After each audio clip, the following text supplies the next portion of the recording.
Welcome to International Conference on Management, Education, and Emerging Technology. Good morning, everyone. I, on behalf of Core Research Foundation, welcome you all to MEET Hybrid Conference 2021. The aim of the conference is to set a collaborative goal for finding of new dimensions in research and development.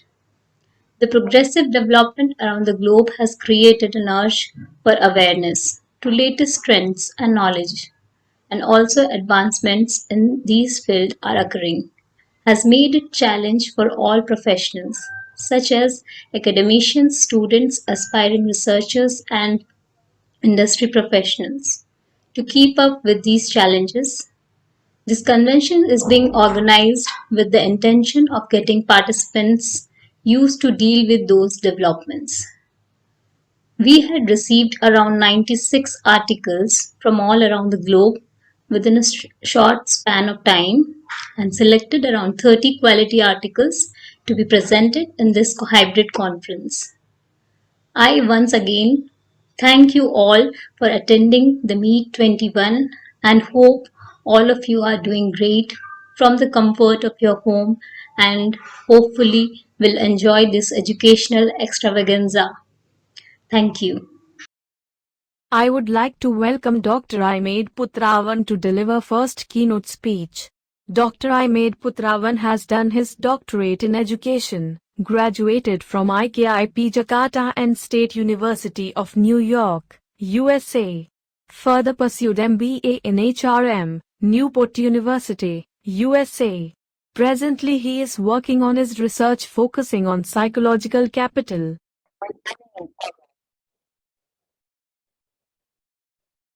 Ladies and gentlemen, I would like to welcome all of you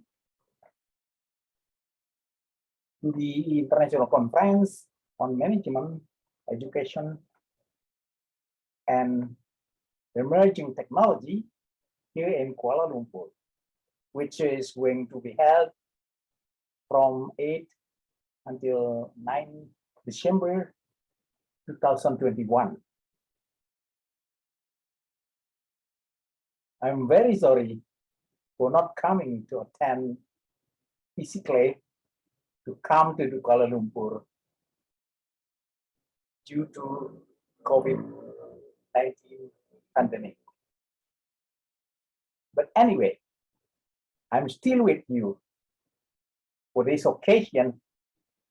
First of all, I would thank to the Core Research Foundation for allowing me to be one of the keynote speakers, which I have a great opportunity to share my experiences, my expertise with all of you, all over the world, on the Asian countries especially. And unfortunately, we can't meet each other physically, but we still have technology to be used for discussing something important, which I would like to share today on this occasion by delivering you through this video an important title, which is as a current issues for nowadays, which for the most of the people, because of the pandemic, talk about digital. So the process of digitalization cannot be avoided. So that's why we have to adapt ourselves to the new situation, to the new condition. Like or not, you have to adapt yourself. the new technology which help us in managing something, managing ourselves, managing the people, managing your own business, or even for the scientific purposes, such as like scientific research in management. This is one important thing to be discussed during this session. I would like to introduce my topic, which is concerned about the resistance and psychological capital. And the question is, I put here to be addressed here for all of you to be discussed by yourself or through the email with me, is how to minimize employees' resistance at workplace during the digital era. As you know that since a couple of years ago,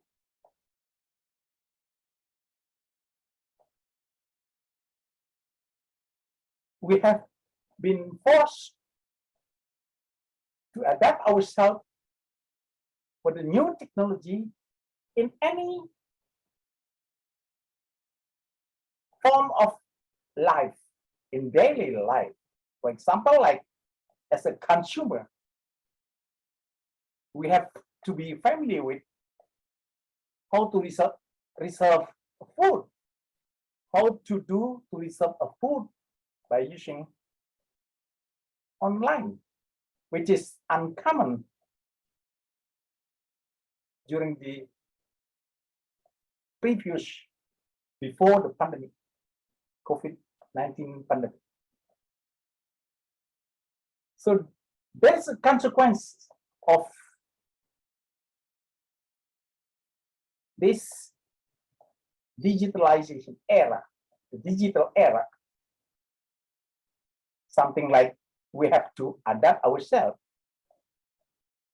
to be more familiar with the new technology.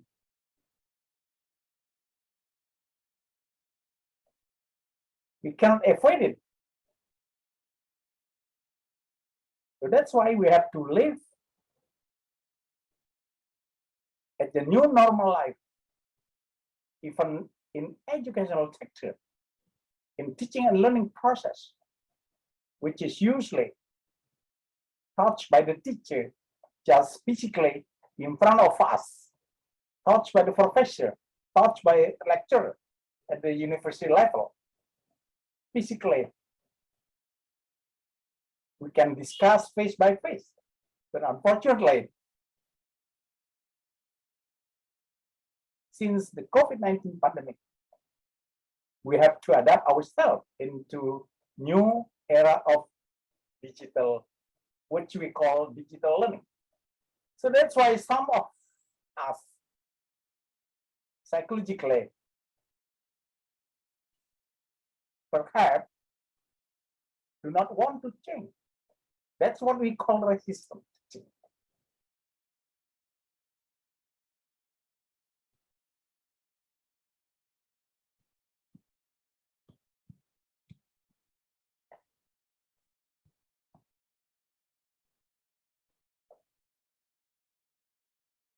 This is one of the results conducted by McKinsey, said that 46% of financial services executives feel cultural or behavioral change is the biggest challenge they face in pursuing their digital strategies. And what has been resulted after doing their research, it has been known that leading companies' digital and corporate strategies are one and the same. The COVID-19 crisis has made this imperative more urgent than ever.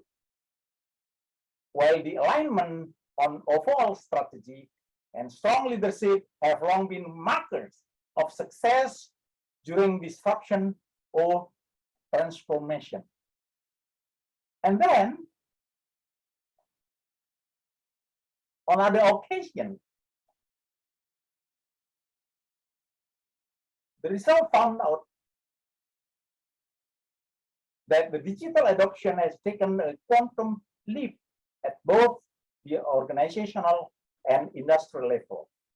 During the pandemic, consumers have moved dramatically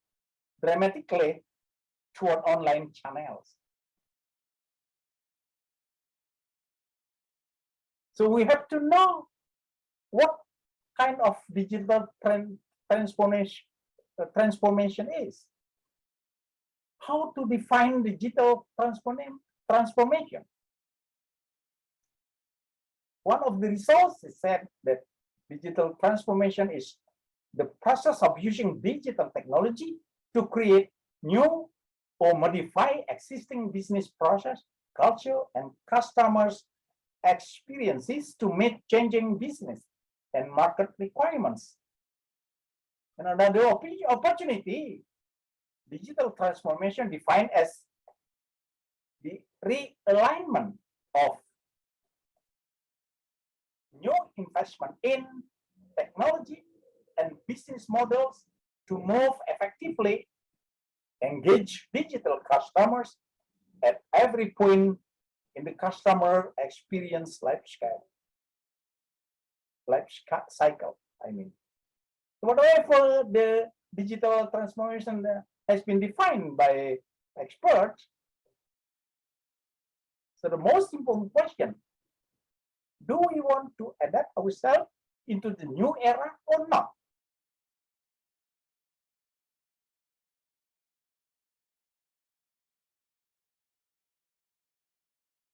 If not, we will leave behind. So we have to move on into the future, to the best future. But I don't want to force you. Just appreciate for the new technology, especially concerning the teaching and learning process. Some of the students that I got an experience, they miss touch physically by their teachers or professors. They got boring to learn via Zoom or other equipment, other tools. What they are eager are to meet with the teachers directly, physically, because technology is not as good as human touching. So in this case, psychologically, our student needs directly to be touched by lecturer or professor.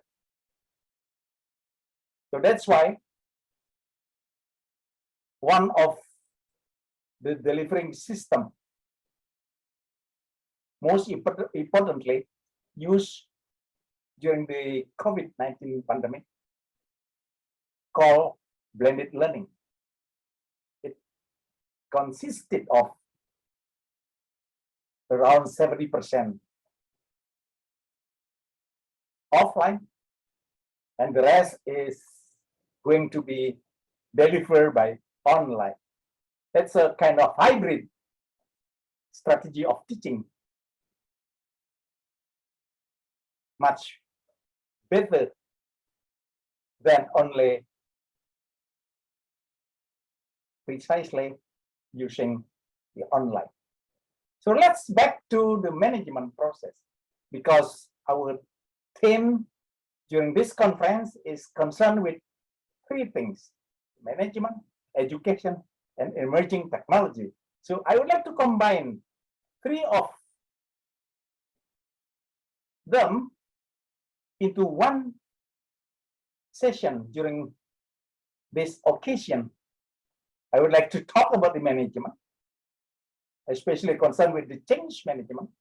And I would like to talk about the technology. For example, like I am talking about the digital transformation. On the other hand, I have to talk about the education and how to improve, how to empower. That's a kind of combination between management and education. So whatever the digital transformation will be defined by us, you agree or not,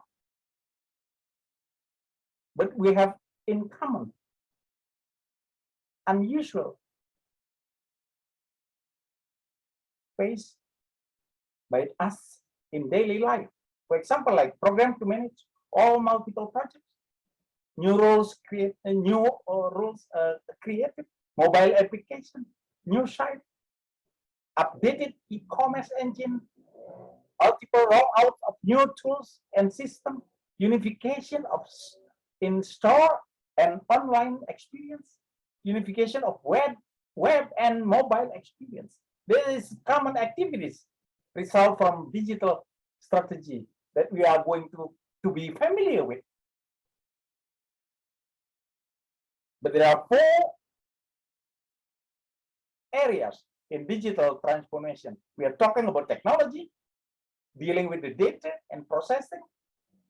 And of course, we have to do a kind of organizational change. Because at the digital transformation, we are going to face the core elements, which consisted of customer understanding, customer touch points, digital modified business, top line growth, process digitalization, and performance management. We have been already known that during the performance management, we can use such as like balance scorecard or 360 degrees, or we use the traditional or classical one, such as like appraisal performance or performance evaluation. But one more thing that we have to understand is that the people at the business sector or even at the institution, at the university, at the company, they all must understand and capable to do the kind of change management.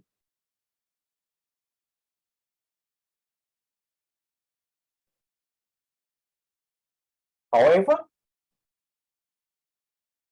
it has been identified that 7 digital transformation challenges. But I would like prefer to choose the number 2 on the list of this slide: lack of organizational change management. This is going to be a focus of my speech today. And the question is, why is change important in digital transformation? Because we want to create a competitive advantage. Companies evolve to get better at what they to do.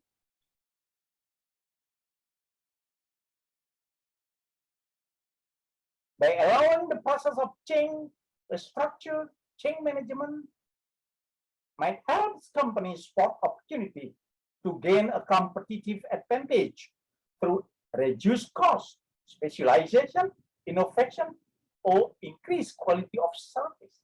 That's very important. It's the last word, which concern with service, because the service will reflect the quality of how the company has the qualification of good management or well managed or not. So that's why we need to change everything. But the most important thing is to hard to change is psychological aspect. Your mindset, it's very difficult to change. Because some people feel that a usual life, daily life, is much better than facing the new situation, the new condition. It's very hard to change. That's what we call resistance. So that's why we need to learn a little bit about change management, which is defined as one of the most important strategies for ensuring successful digital transformation. Whatever, again, change management has been defined by expertise, by some experts. But the problem is how many percent of the employees or at the campus of the professor or lecturer or even the students need this kind of change management until they will have a new paradigm which stated there is no day without changes. So when we're working with the change management, there are three questions should be raised from most of the people who working with the change management. They are ready or not. It should be answered by this. Those employees should be, one of the employees should answer, I understand what the change is and why it is important. That's belongs to ready and willing. I understand my role in this change. That's willing to change. And final one is ability. Have the training and tools I need to do my job in the future state. I understand how success is measured. That's the ability required by some of the employees who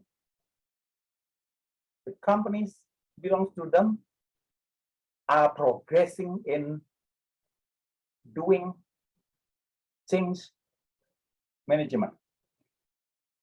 So when we view the change management concept, there are three interactive processes which we focus on the organizational change management.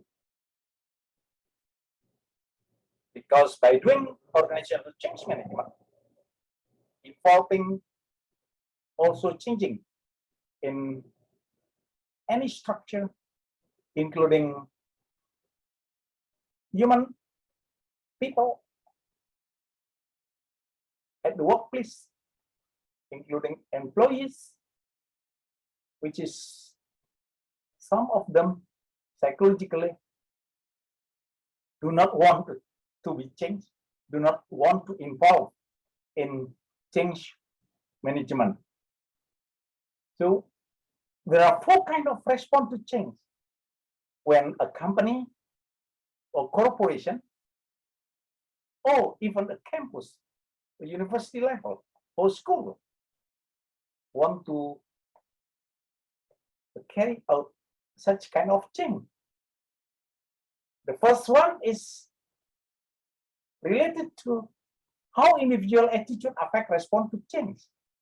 Because feeling are not the result of change, they're cause. One cause is personal history, and second cause is the work environment. The second one is Hawthorne effect, which means that one perceives that he or she needs to be changed, but will affect the others to follow the change. The third one is group response to change. The same with the Hawthorne effect, because we can witness that whatever happens to one of us affects all of us. So when a group of people want or need to be changed and follow the program of the change management, led by the managers or supervisors, and they are going to follow them together, because will affect the group of people who wants to be changed. And the final one is homeostasis, because they want to maintain their previous sense of competence. They don't need, and it is not required necessarily to be changed so badly. Let's come up with the principle that change is hard. For some of us, change is very hard. So just like change your behavior during the pandemic, use your mask, wash your hands, keep distant from the people, which we call social distance. It's very hard to follow the rule. So that's has been proven by improving and the rising of the virus infection. And the first of all, based on this slide, we can read that the reality is that change is hard. People are naturally resistant to change. This is our focus of discussion. Resistance to change is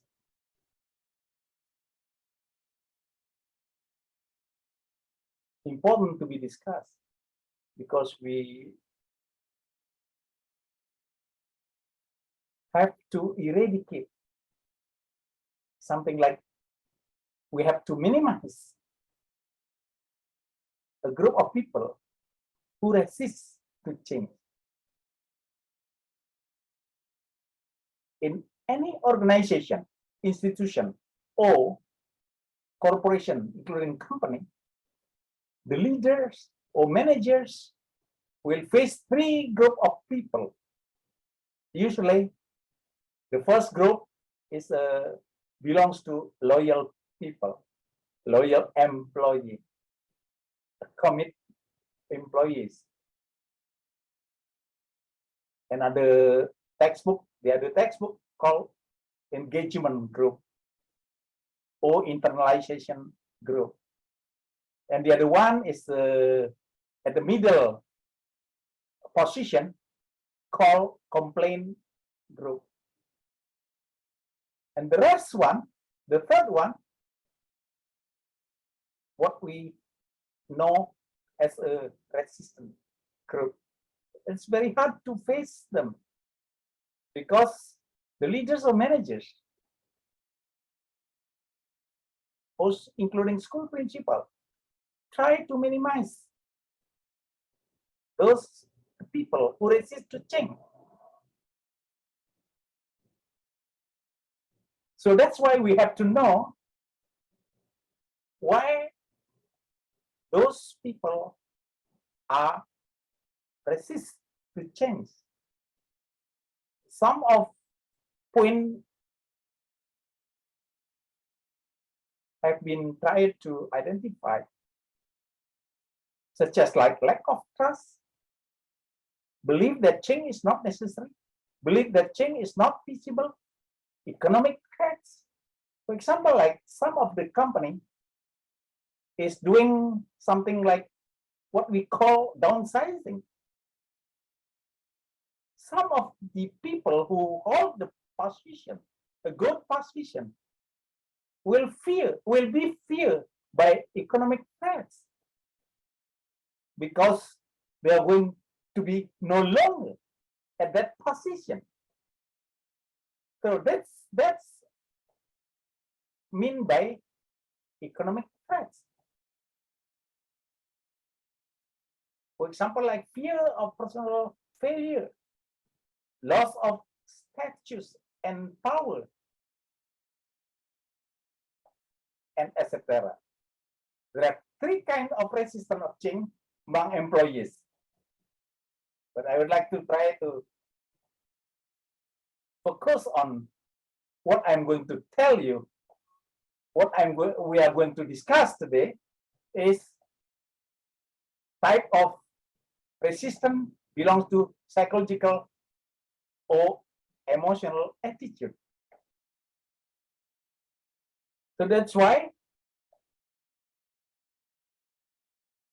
it's going to be easier to find out if you have already known the cause of why the employees or the people would like to be resist to change.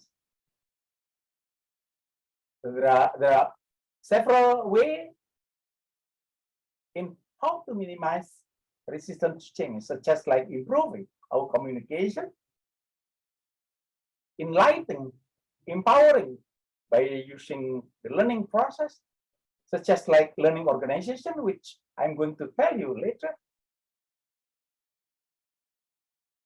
improving the involvement of the employees, well, in using stress management, and try to improve the negotiation skill.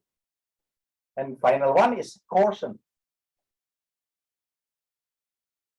So why we have to minimize the people resistance? In order to minimize or something like not only minimize to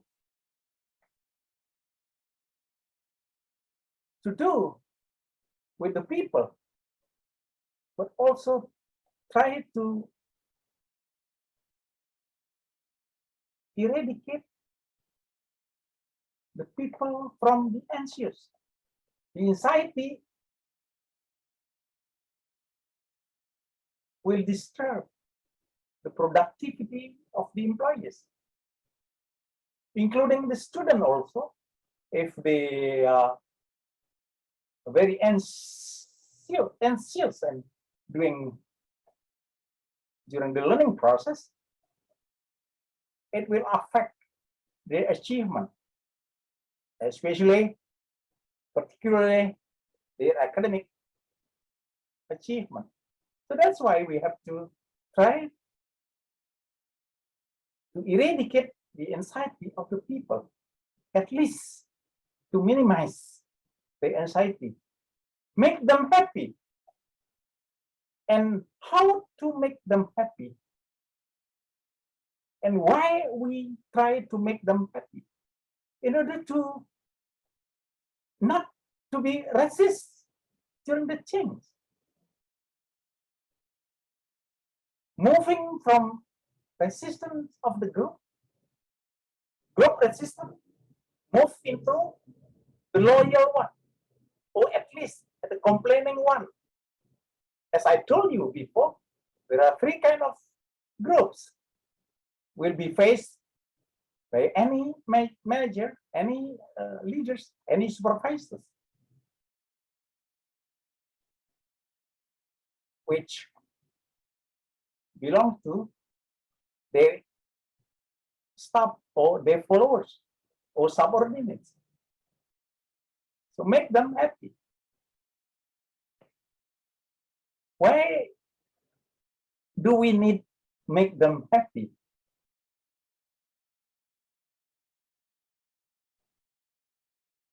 because we want to improve their productivity, because we want to improve their academic performance at the university level or at the school level.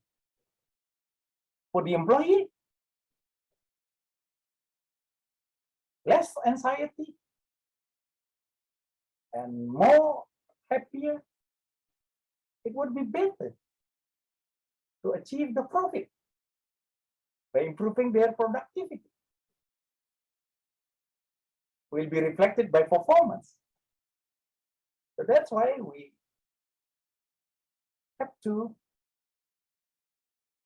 develop such kind of a program which make them very happy. I think all of you will understand how to do this. But from the management side, I would like to introduce one of the ultimate weapon to minimize their resistance, to minimize their anxiety, to make them happy by empowering their psychological capital. Because most of the people have a kind of psychological which could be used in empowering themselves to be more productive, performance to be better than before. That's what we call psychological capital. That's regarding the title of today's meeting. Today's discussion is about the resistance and psychological capital.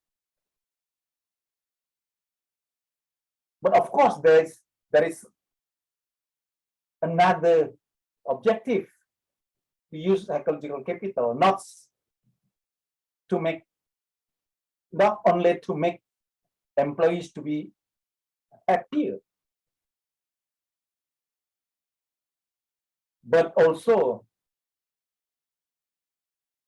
to improve their performance, such as like one of the research findings I would like to share with you after this. So why psychological capital? Because change is most likely to happen when 5 energies are high, especially psychological energy. Psychological energy, including the energy of courage, resilience, and feeling safe to do things differently. Resilience is one of the psychological capital dimension.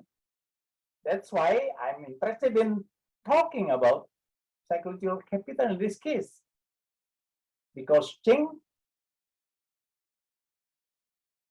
will be affected by psychological energy. Involves feeling supported to make a change and trust in leadership and direction. So that's why, for the final of this session, I would like to talk a little bit about the leadership. What kind of leadership is appropriate in order to empower the psychological capital of the human being?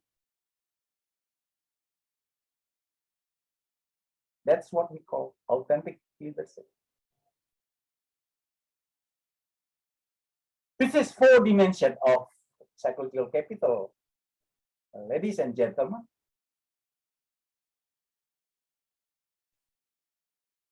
I think some of you have been familiar with this concept. It consisted of 4 dimensions. There are hope, efficacy, resilience, and optimism. So by empowering the employees or human being or the people psychological capital, including the student psychological capital, means that their resilience, which reflected on adversity intelligence, their self-efficacy is a belief that he or she is able to do anything assigned to her, to him, and optimism also about succeeding in the now and the future, and also their hope towards a special goal they prefer to achieve. That's very important to know deeply about psychological capital, because I hypothesize that will affect the people not to be resistant to change, especially during the digital era. And one of the leadership style that is appropriate to improve or empower the psychological capital of a human being, which in this figure, psychological capital will affect directly the job performance, job satisfaction, organizational citizenship behavior, or whatever, which a positive one is authentic leadership. So authentic leadership is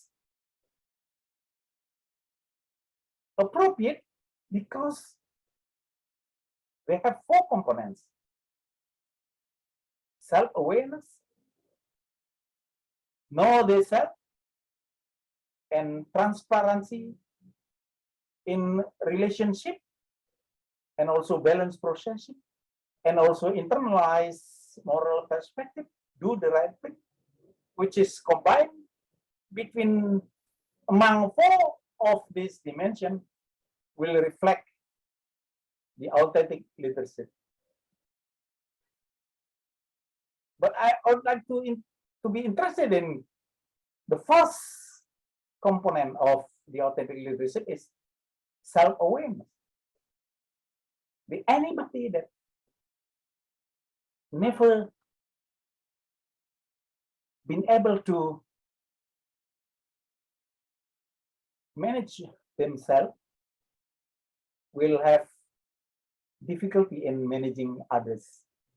That's the point. And in order to be succeeded and in order to be successful in managing others, so we have to be able to manage ourselves. This is what I have told earlier, that authentic leadership and high psychological capital will influence the performance and also well-being of the employees. And also 4 dimensions have been found to be correlated significantly with organizational commitment, because the concept of organizational commitment is very important in order to reduce a turnover rate at any corporation or company. So that's why I'm suggesting that for this occasion, I would like to introduce, this is the old concept which we call learning organization. Why is it important in knowing about learning organization? Because learning organization is focusing on human capital, because the employee view perceived by the owners of the corporation, the CEO of the business level of the company, as an asset, not as a cost.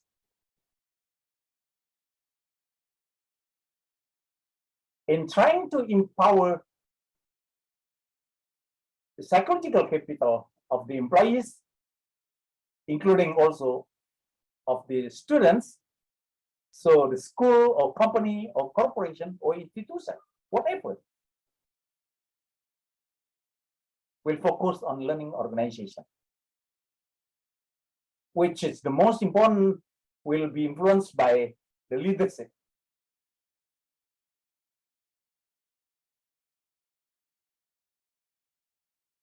In learning organization will involve intellectual capital, which also consists of human capital, psychological capital, social capital, and organizational capital.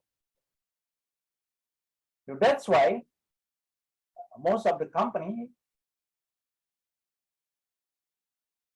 during the current situation has moved from human resource management into human capital management. But we cannot leave behind the human resource management because still very important, still required by most of the corporation. As an additional point of view, human resource management will be more powerful when supported by human capital management. As this statement stated, that essential difference between human capital and human resource management is that the former, the human capital, treats people as assets, while human resource management treats the people as a cost. I would like to summarize what I have discussed so far to all of you. Hopefully you will agree or not agree, it doesn't matter. This is my point of view, that when we need to change or to do the change management at any institution or corporation or company, will affect a human resistance, which can be minimized by applying psychological capital principle, by supporting, by implementing the authentic leadership, and psychological capital will be powerful in eradicating the people, the employees' resistance, especially, particularly at digital era. That's what I talk about, the 3 points which covered by this conference, the International Conference on Management, Education, and Emerging Technology, which related to 3 topics, 3 concepts that I have shared to all of you, is about the change management, which focusing on resistance to change and improving psychological capital, which related to education, how to educate people by using the authentic leadership. And final one is emerging technology, which concerned with the digitalization process. That's all I have today during this speech, and please accept my apology for being not well in communicating in English. But the point is, we have to change. That's the point. It's the important thing to be imagined, to be thinking over after you listening this my video, is try to hold a new paradigm.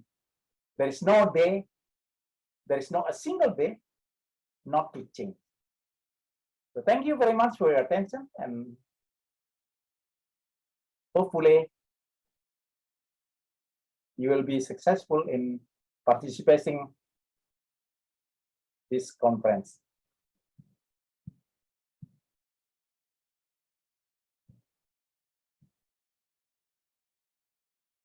Getting forward to our second keynote speaker, we request Dr. Chai Ching Tan for his speech.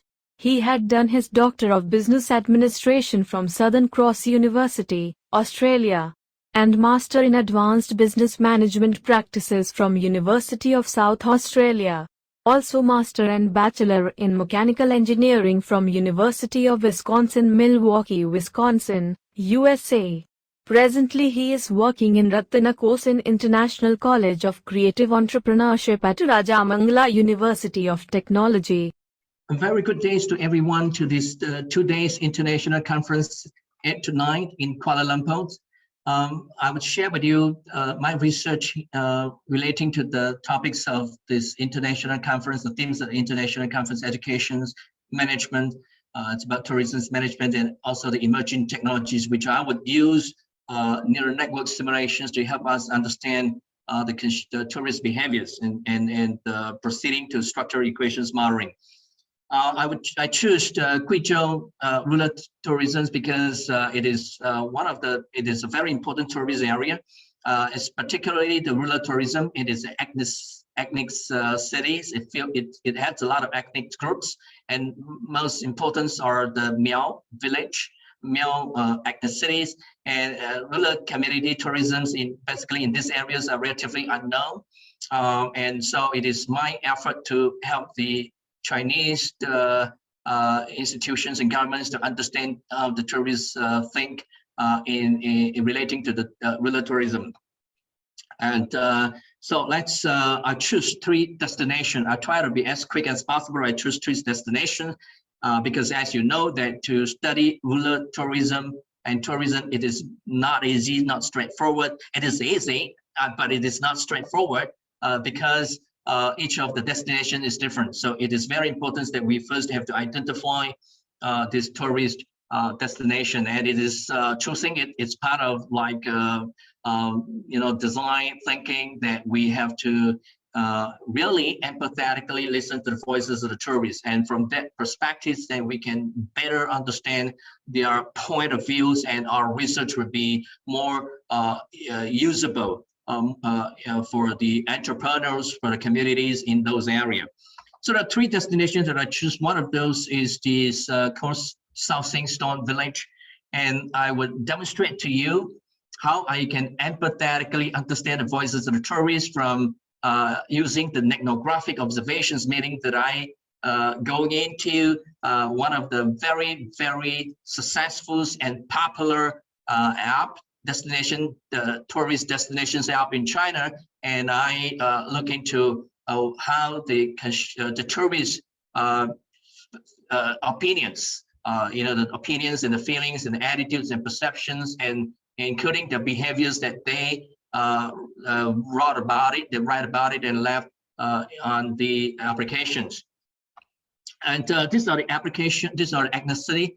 You can see that there are Miao village ethnicities, and you can basically experience all these ethnic cities, and they live in very well ecological systems, mountains, and with and very crowded, in fact. And these are their customs and ecological healthiness of the environment. If you look into this application, I just give you a couple of examples, then we can quickly jump into the conclusion. So we will not spend most of the time. These are ethnographic analysis, and what happened is that you go into the applications, and basically you can understand, from the opinions that these tourists left behind about the perceptions and attitudes and whatever, and you can understand the sort of things that they really mentions and highlight, and these things will becomes our variables or themes in qualitative analysis, but in quantitative analysis recorded variables. So let's go through a couple of them, and then we can quickly go through quickly. And peaceful towns with unique architectures, visiting the terraces is a must, and walk out to really experience it. So you can see that they really do mention about the tourist experience. It is not exact nature of tourist experience, but they do mention about the tourist experiences, and there are certain attraction, and they also do some recommendations, positive word of mouth, and recommending potential tourists that you can actually walk out to really experience it. And if it is too hot, blah, blah, blah, blah, blah. And so you can see that it really reflects attraction, tourist experience, and tourist loyalty. And again, if you look into another tourist, what they feel, and this is what they wrote, it is not only known as the first village of the township, it is also the town of the drum tower and the 5 drum towers in the villages, different star, and for the grand view, but also the town of singing and dancing. So you can see a lot of socio-cultural heritages issues, sustainability issue, and that is how the themes comes into the picture. And not only that, I think you can see also the ecological, surrounded by mountains, the ecological sustainability, and also the unique identity of the villages of the destination identity. So these are themes that comes into the picture. And also you can also look into a very distinctive cottage. Is not completely commercialized, and it still maintain native perspective. And you can see that they not only focus on economical perspective, but also simultaneously maintaining the social cultural heritages and their importance. And overall, the environment is good, so there are satisfaction and unique identity, and it's a good place to spend. In fact, it's a loyalty issue. And another one that we can quickly go through, minorities of Yao Zhao, which has not been developed too much commercially, and has been very good scenery. And the local people are very simple, and the place is very beautiful, and the air is very good. The temperature differences between morning and evening. So you can see again the sustainability that the tourist measure enforces repetitively, and also the identity of attraction, and go on, so on and so forth. And another particular differentiated themes that come into the picture is there are a lot of indigenous people who share the joys of life here, which is the rural interaction. And I think for those of us who have been to rural communities, we will feel the importance of rural interactions. This is very important. Unless we interact with them, it is not easy to get the exact understanding and experiences. And also, apart from that, you can see the amenity services coming into the pictures. And for example, renting clothes amenities is also very cheap, 20 yen outset for 2 hours. And also, certain effective experience that they go through, and they really immerse into those areas and forget about time and forget about the things going on around them. They're just simply focusing on the beautiful places, and that is flow experience and effective experience perspective. Amenity services, and this is another villages, and this villages is called Liu Pan Sui, and is wider geographically, and therefore you can see wider communities, and spacious communities, and a lot of the Western heritages and ecological technologies, making use of the windmills and things like that, and also facilities to provide tourists and also the local communities to connect from one area to another areas, and also for adventures and temples and it's getting slowly crowded, of course, and adventures. And this is a bridge where you can, it's a transparent window glasses, and so you can experience from walking from one end to another end. And of course you can drive, but I think you can also experience the walking on transparent glass, and I get a feel of these long bridges the connecting to mountains across the valleys and rivers, and there's again some of the Western heritages and things. So there's a lot of activity because it's wider. And so you can see snow during the winter time. There is snow, and in my research, I also analyze, is there any difference between summers and winters and spring? And again, there are a lot of activities such as hot spring, and you can simply pick one of them and look into what the customers have thought about it and share, and you can basically do the same thing and come up with the themes and variables.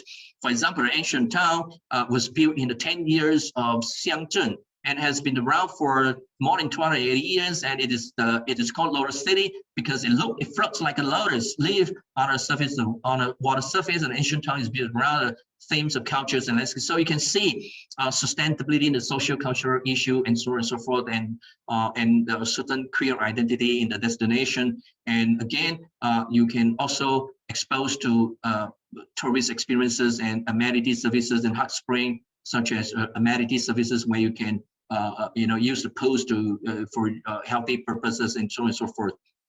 And this is the last destination, Miao Village, very concentrated. Miao villages, again, you can do the same thing. And then go on and on and on and on. And at the end, I conclude into 2 dimensions of variables. And one of them are vertical axis is the destinations control factors, such as these destination themes, attraction of it, and identity. And the other one is the enable, things that bring the destinations potentials to be revealed to the maximums. We call it destinations enable, and amenity services, the rural interaction. And on the axis is what the tourists in control, and one of them is the experience. There are diversified nature experiences, such as sensory experiences using the taste of the food, local food, and use your eyes to experience, and so on and so forth. The sensory experience, intellectual, cognitive experiences, emotional part of it, and the values as a result of experiences. And the other one that is also very important, and is tourist control, but it has a lot to do with destinations or promotional agencies that are able to use that to promote, and that is very important. And one of them is called induced organic image matching, which means that before the tourists go into that destinations, they read the materials from various different places, promotional materials, as including these social media, and when they form a lot of images, and those images are induced from those materials and social media. We call induced image. And then when they actually go there and they organically pick it up and form the images, we call organic images. And the matching between these two is very important. And that promotion has to ensure that there is a aligned matchings. That is very important. The other thing is that not many people would prefer to go to a little destination. And you have to walk, you have to travel a couple of days, couple of hours to reach there. And for example, myself in Thailand, we have drive a couple of hours to reach on top of the mountains of a rural community. So it's not that easy. And certain people are attracted to those areas. So there's certain personality matching between your personality and also the destination personality, and I call it personality matching. And that is the horizontal axis. And we already know from the ethnographic observations, which I have just demonstrated to you, that it ultimately lead to satisfactions and tourist loyalty. But in between, we see the perceived authenticities of the places and the abilities of the place to sustain itself socio-culturally, ecologically, and economically, from the experiences that form the perception that the place will continue to sustain itself. And that is sustainability, ability, perception. And the other thing is the frog experience, that the tourists really immerse themselves following with the touristic experiences during the travel in the rural community, and attach to that, the degree of attachment to that. And that is the sort of another intermediate, or we call mediating variables. And these variables structures are we learn from the ethnographic observation. So we have an empathetic listening to the voices of the customers, and use the literature review to help out structuralize those into a theoretical format. So and therefore we have deductive and inductive reasonings based on that perspective. And then the methodology is, as I have explained to you, and this the themes of this international conference, it's partly about managing the tourism destination, and partly about educational and also emerging technologies. And neural network it's already a very popular emerging technology that not only applicable to this industry, but also very, very important to help us solve research problems. And so what I did was that, as I have already explained to you, I identified 3 destinations, and then I did the demographic observation from the app, what the customers have talked about it, about their experiences, and then organized through the literature reviews, forms the theoretical model, meanings, the hypothesis framing, and design the questionnaire correspondingly, data collection, ensuring that all the data are reliable, the convergent, discriminant, validated, those quality assessments everybody know, and neural network simulation.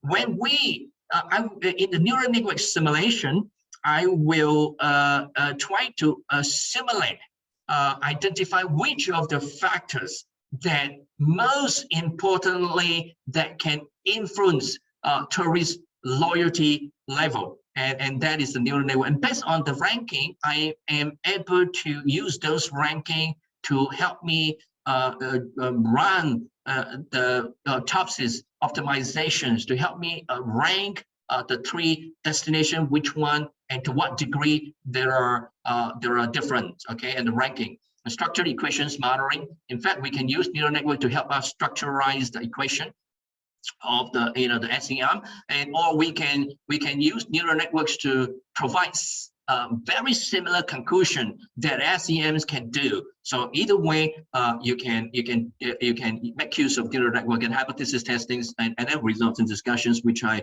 would go relatively quick. And so one very interesting particular thing that I would like to point out is that I started with 300 sample size with the tourist over there, and then I incrementally increased 300 to 400, 500, 600, 700, and my intention to see is there any changes in these regressions path, and I found out that as the sample size increases, generally speaking, the reliabilities slowly get degraded, and the total variance ability to explain the homogeneously each of the variables get degraded. And this is very much different from the physics. I mean, these physical objects, and but I think it's reasonable because especially in tourism we have wide different types of tourists coming from various different places, and so the more we get the samples, unless we constrain in certain area, but this is coming from everywhere in China, and so the more sample size we get, the more variations we have, and that is basically. And again, I choose 500 for my neural network simulation because it is at the threshold, minimum threshold that is still reliable. Survey instruments wise 0.7, chromograph above, and also the total variance for each of these variable is 0. It's about 0.5. And again, we have to ensure that all the variables are reliable and validities at the post data collections. And then once we got it, we did it, and then we go into neural network simulation. I use 345 for training and then 155 for testing to ensure that my predictability is acceptable or not. And so I basically use the tourist loyalty as the predictors, and then the rest are these the tourist loyalty as the dependent variables, and the rest as my independent or covariance and things like that. And I go into certain hidden intermediate nodes, and so we run the simulation, and it went pretty well. The predictions very well. Then we are able to identify and rank that satisfaction is there's number 1 importance, and then followed by, for instance, these 76 attachments, and there are also organic induced measures and certain experience natures and intellectual experiences and sensory experiences, and also personality matching and authenticity. So basically, you can see that the mediators are very important. Also, equally important are some of these independent variables. And based on these neural network simulations, I get all these factors and then we can normalize it to 1, and then we can run and we can put it into TOPSes, and then we can do the simulation and find out optimally which ones ranks number 1, which destinations rank 1, and which ones ranks 2 and rank 3, and the differences between each other. And from there, we can see that actually quite far distance from each other, and that is the research opportunity for qualitative. And again, before we go into qualitative, we can also use the statistical profiles of this comparative analysis through ANOVA test to identify the area of the differences, and then from there we can do qualitative analysis, which is further research. And basically, you can also as I spread it to you from the neural network, you can see that the structure equations modeling structures and the neural network are pretty much similar, or you can use that neural network to help you to help you understand and conceptualize and configure the structure for structure equations modeling. But again, you can also use the neural network to help you to demonstrate that the structure equations modeling, the coefficients really almost present similar types of weighting between the path coefficient and the neural network coefficient. Okay, and these are mediators, and these are the tourist experiences. Again, from here you can do a lot of understanding the mediating. In fact, we are not going to go through. It takes a long time. And one very important thing is that as the sample size goes up, from 300 to 400 to 500 to 600, you can see that the path coefficient, structure equations path coefficients, either go outward and stabilize it, or go downward, stabilize it, or maintain a constant value. So these are very interesting trend. Most of the times we will choose one sample size for statistical analysis, and we think it is as it is, but in fact there is certain dynamic trend that we will never know about it. And I think it's very important that we see the dynamicity of this path structure path equation. And the equations, structure equations modeling fit very well, as you can see.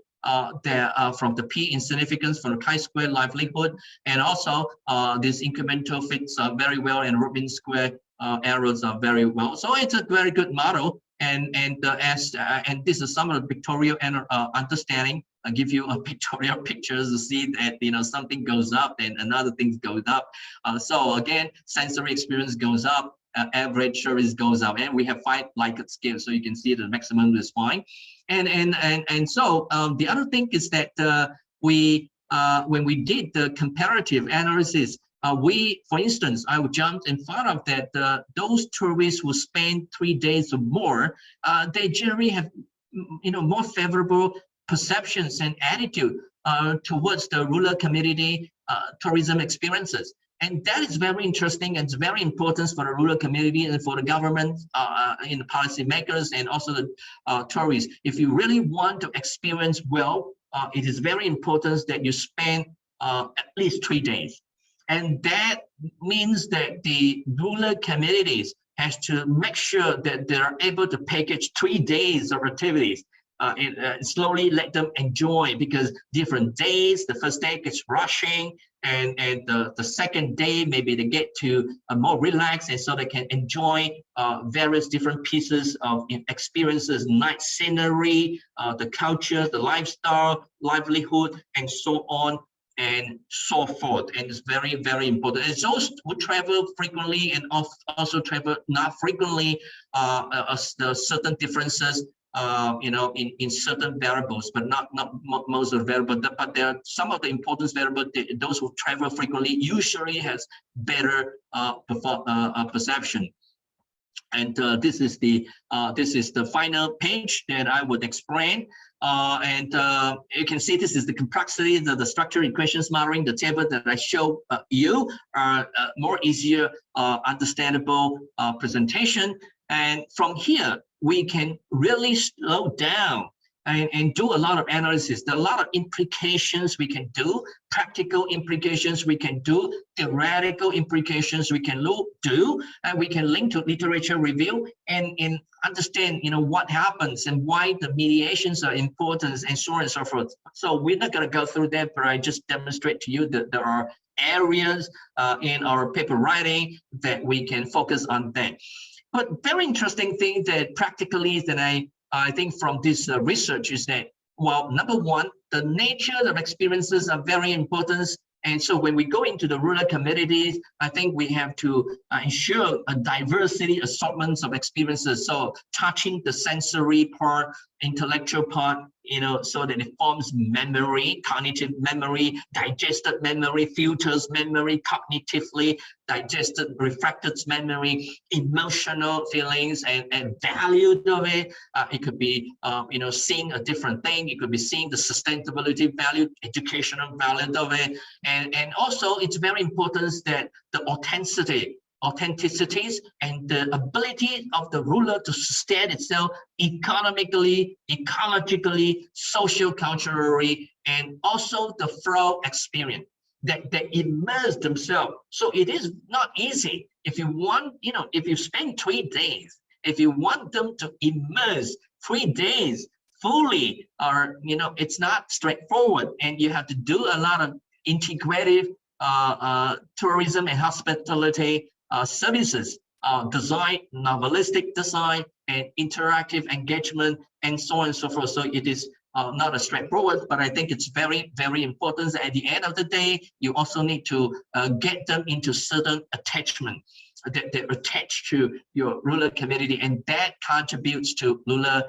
the tourist loyalty. And again, amenity services are very important, because if you disturb them with poor amenity services, then they are focusing on the regular issues and not on the tourist perspective, tourism attraction perspective. So amenity services is very important.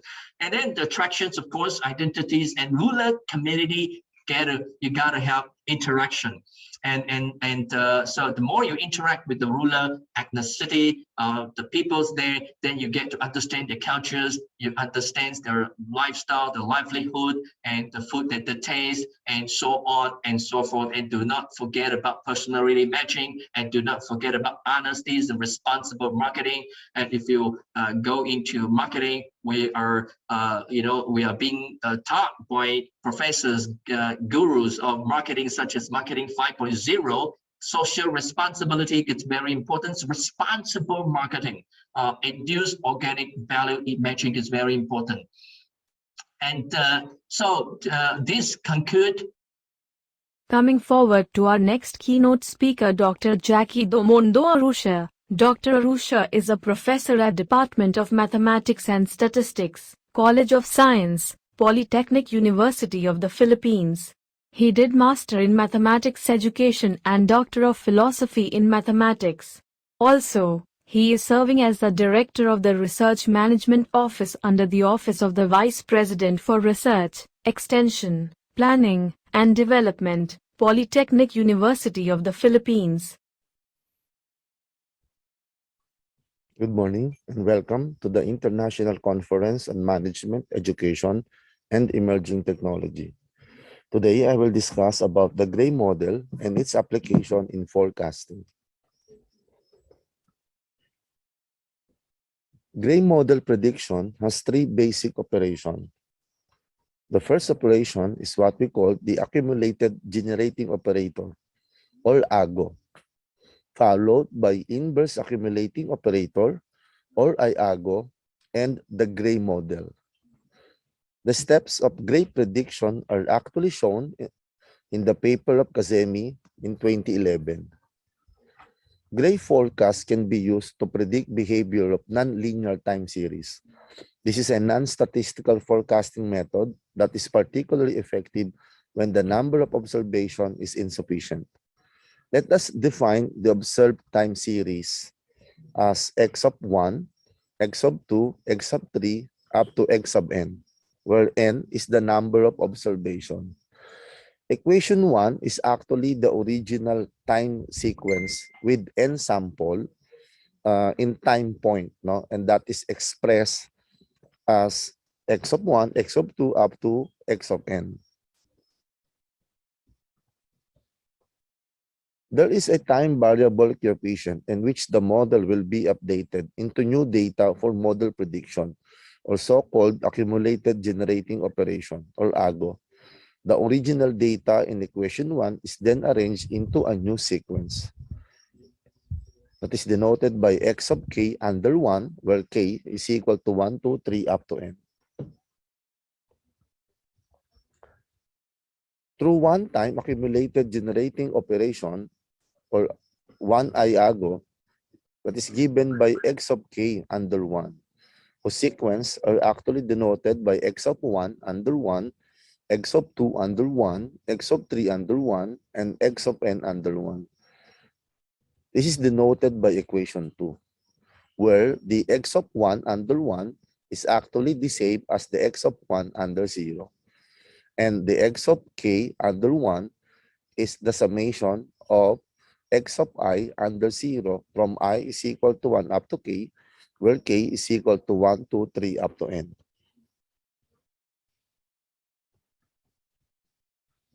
The next step is to determine the value of C of k under 1, which is known as the mean generating operation, or the MGO. The Z of k under 1 is denoted by the formula of x of k under 1 plus the x of k minus y under 1 all over 2, where k is equal to 2, 3, 4, up to n. This will be denoted as our equation 3. The value of mean generating operation, or MGO, in equation 3 is used to solve the first order differential equation defined by the derivative of x with respect to t plus ax of k under 1, which is equal to b, where k is equal to 2, 3, 4, up to n. This will serve as our equation 4. Take note that we need to determine the value of a and b.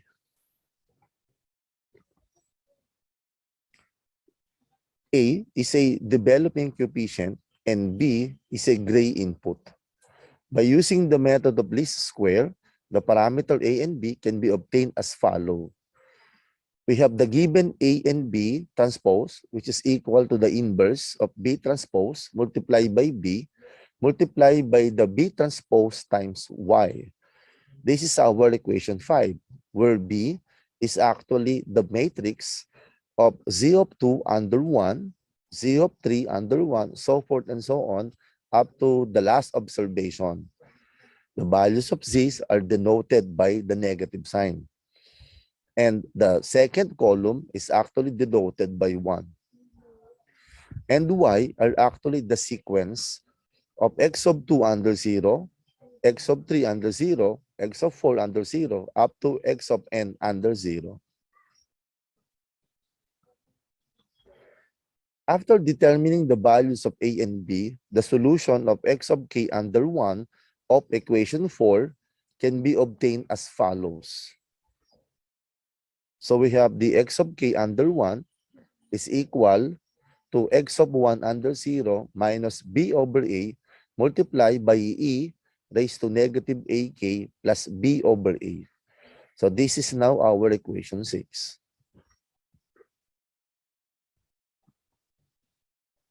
The prediction value using the gray model 1-1 model is x of k under 0, which can be calculated by performing an inverse accumulated generating operation, or IAGO, on equation 6, obtaining that the x of k plus 1 under 0 is equal to the quantity of 1 minus e raised to a multiplied by x of 1 under 0 minus b over a multiplied by e raised to negative ak, where the x of 1 under 1 is equal to x of 1 under 0. This will serve as our equation number 7.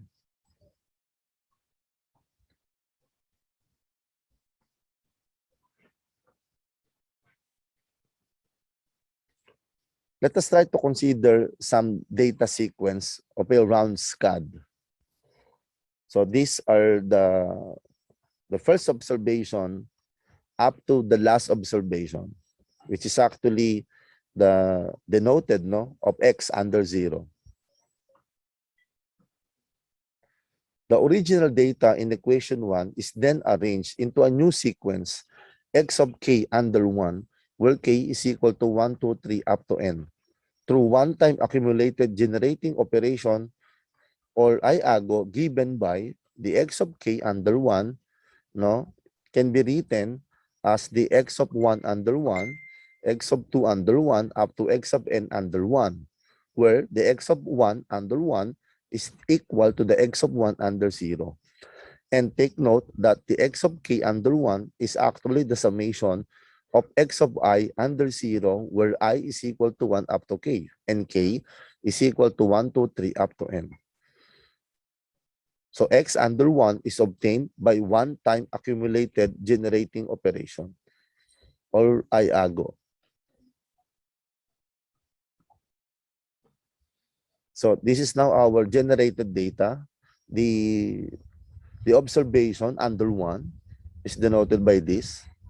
So the x of 1 under 1 is the same as the x of 1 under 0, which is denoted by this data. We have 2,509,271.74. And then in order to determine the x of 2 under 1, we have the x of 1 under 0 plus the x of 2 under 0, which is equal to 5,307,641.9.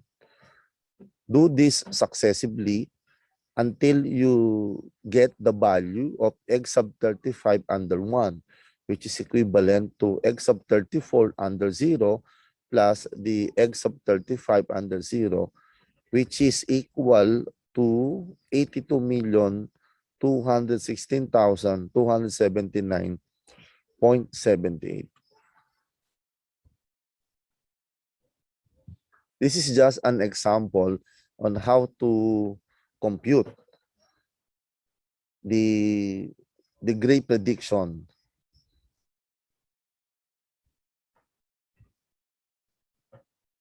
Using accumulated generating operator, using inverse accumulating operator or IAGO, and the gray model. On the third step is to determine the value of C of k under 1, which is known as the mean generating operation. So the C of k under 1 is denoted by x of k under 1 plus the x of k minus 1 under 1 all over 2, where k is equal to 2, 3, 4 up to n.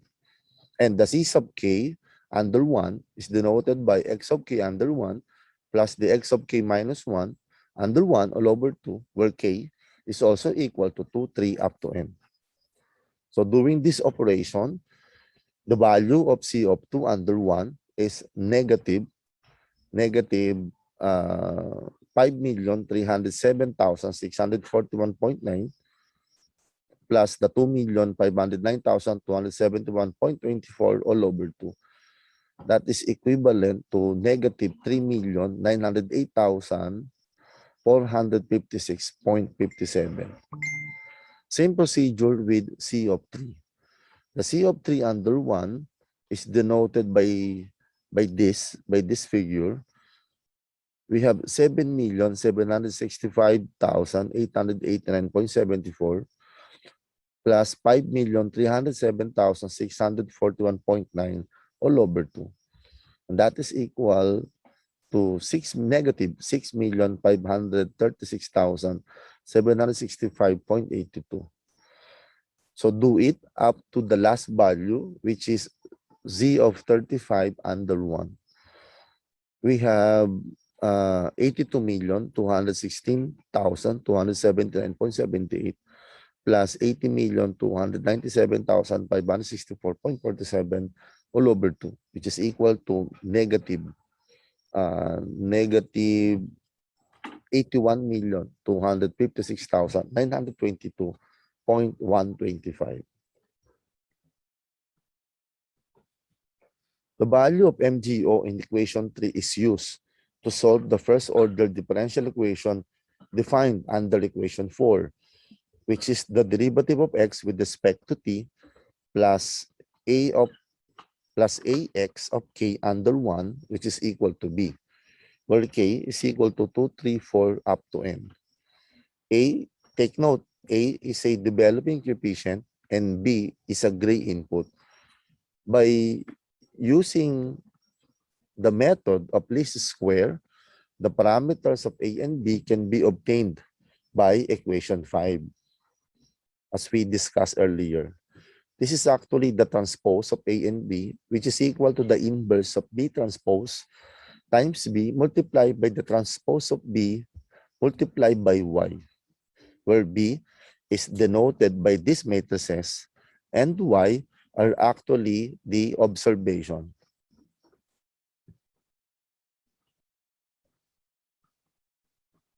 So in solving B, you just simply substitute and then substitute for Y.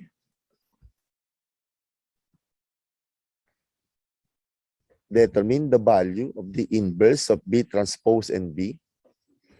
And then we have the transpose of B multiplied by Y.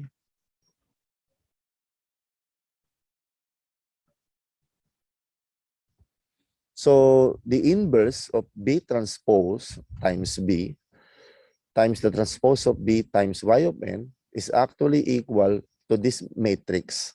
We have 0.01103, and then we have 2,840,796.05743. The computation are actually done under MATLAB. So with this equation, we will now substitute the value of A, or we will denote the value of A as 0.01103 and B as 2,840,796.05743. So these are the values of A and B. The solution of x of k under 1 under equation 4 can be obtained as follows. So the x of k under 1 is actually equivalent to x of 1 under 1 minus b over a multiplied by e raised to negative ak plus b over a. This is actually denoted as equation 6. The prediction value using this gray model 1-1 is x of k under 0, which can be calculated by performing an inverse accumulated generating operation, or IAGO, on equation 6, obtaining equation 7. That is x of k plus 1 under 0, which is equal to 1 minus e raised to a multiplied by x of 1 under 0 minus b over a times e raised to negative ak.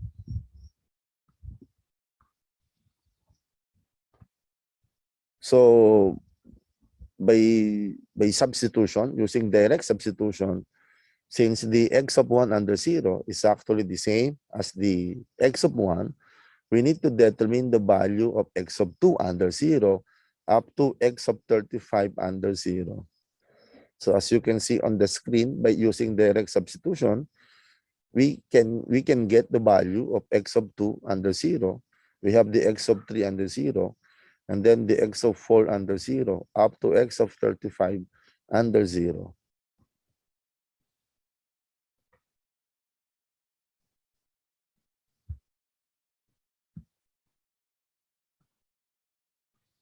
So these are the predicted values of a round SCAD using gray model 1-1.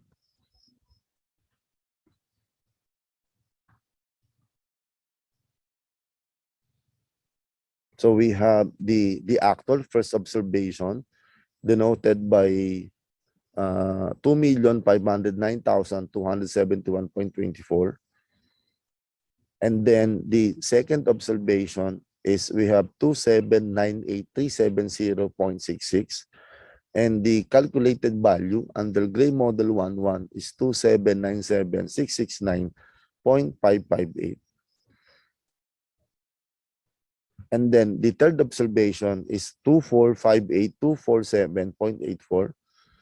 Then we have the calculation of 2766986.67.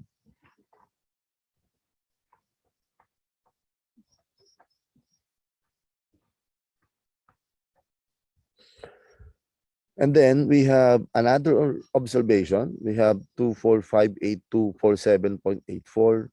The predicted value using gray model 11 is 1944231.035.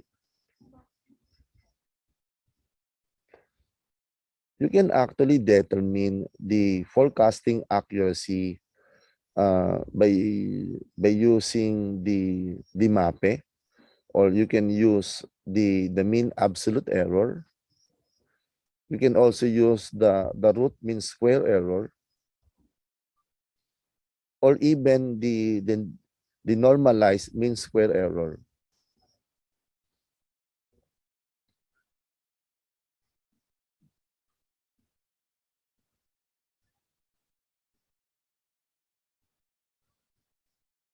We can actually compare the error analysis using the said error.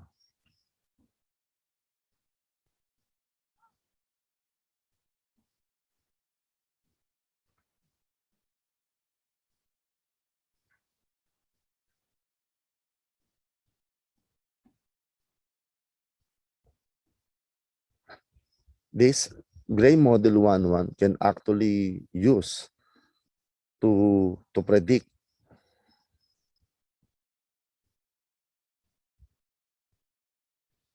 any sequence data.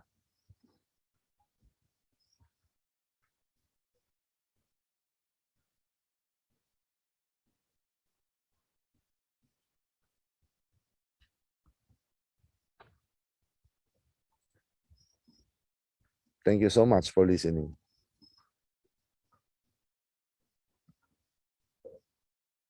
I will ask our next esteemed keynote speaker, Dr. Imam Tajuddin. He did his Bachelor of Science from Universitas Jenderal Sudirman, Magister of Informatics from Universitas MEET-21 Yogyakarta, Magister of Management from Universitas Jenderal Sudirman, and Doctorate of Engineering from Kanazawa University, Japan. He is a member of Computer Higher Education Association, presently serving as Dean of Computer Science Faculty of Universitas MEET-21 Purwokerto. His research field in artificial intelligence, data mining, machine learning, biological monitoring, IoT, DSES, and information system. Okay, thank you so much for the thanks. Today I would like to present our research. Thanks for the invitation. Let me to share our presentation.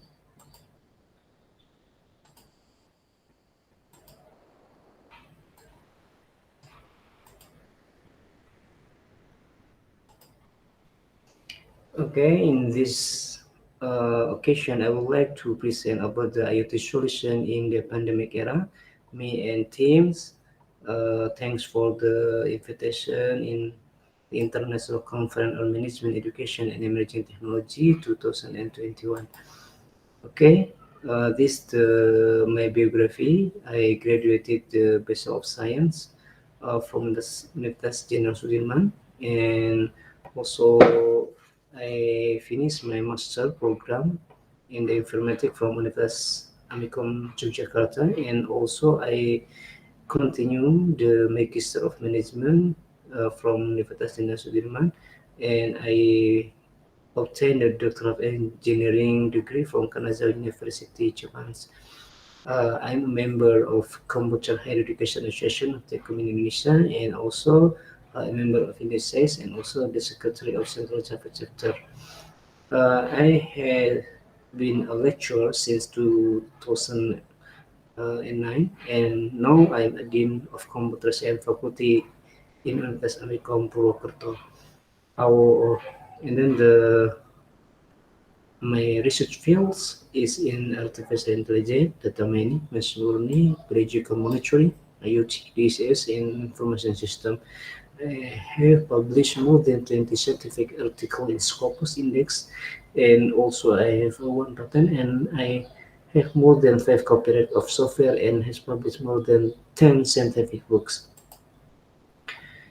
This is the abstract for our presentation. That's the Internet of Things. IoT is one of the indication of Industry Revolution 4.0, that there are 3 points of IoT, which are things, internet network, and cloud computing. The IoT has vital contribution in pandemic era, such as for the monitoring room and body temperature real time for the patient of COVID-19. Furthermore, for reducing the spread of the COVID-19.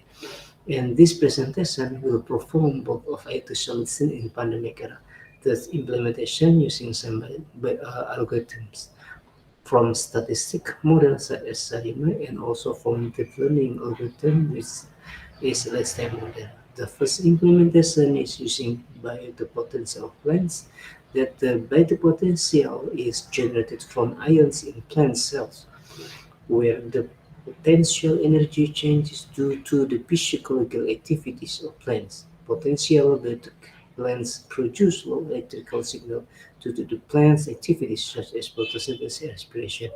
And in this case, that the electrical signal will change due to the environmental factors such as temperature, humidity, and human behavior. So I will concern uh, uh, to conducting the experiment by using the better potential blend to detect the body and the room temperature. Based on the both of the implementation performed, that the model is better than Selenium model. However, when we use the combination both of them, the result of the combination is the best one. Okay, ladies and gentlemen, for the first one, I would like to present our research about the implementation of the vital potential of plants to detect the room temperature. In this research, I have the purpose is the first one, how to construct the innovative data logger, which is used to recording the response of the beta potential of plants when we want to use for the next experiment, which is to recording the response of the beta potential of plant for detecting the room temperature. And then this is the step of the map making data logger. You can see the step by step, and then this is the schematic of data logger. When we successfully constructing the data logger, we are calculating that we can set the budget up to 19.95%. The data logger fabrics is the product of GrapTech GLX40M MIDI logger. And we can see here how to use that innovative data logger. We can use it by connecting the data logger to the plants, by attaching the data logger with the electrodes. We use it by attach it in the leaf of the plants, and then also the data logger is connected to the computer to store the process of recording. Okay, this is the experimental design. We can see here the amplifier here used to connect the electrodes. They attach the cathode to the leaf of plants, and also we connected the amplifier by using the convert analog to digital to the computer to storage to what is it to store the recording process. And in this case, for the detecting room temperature, we divide to 3 condition, ambient condition, which is the temperature between 26 to 29 degrees Celsius, and the cold condition between 1.5 to 2.5 degrees Celsius, and for the hot condition from 40 to 50 degrees Celsius. And then for every condition we conducted 10 times, there were approximately 700 data points in each experiment, so the totally is 21,330 data points.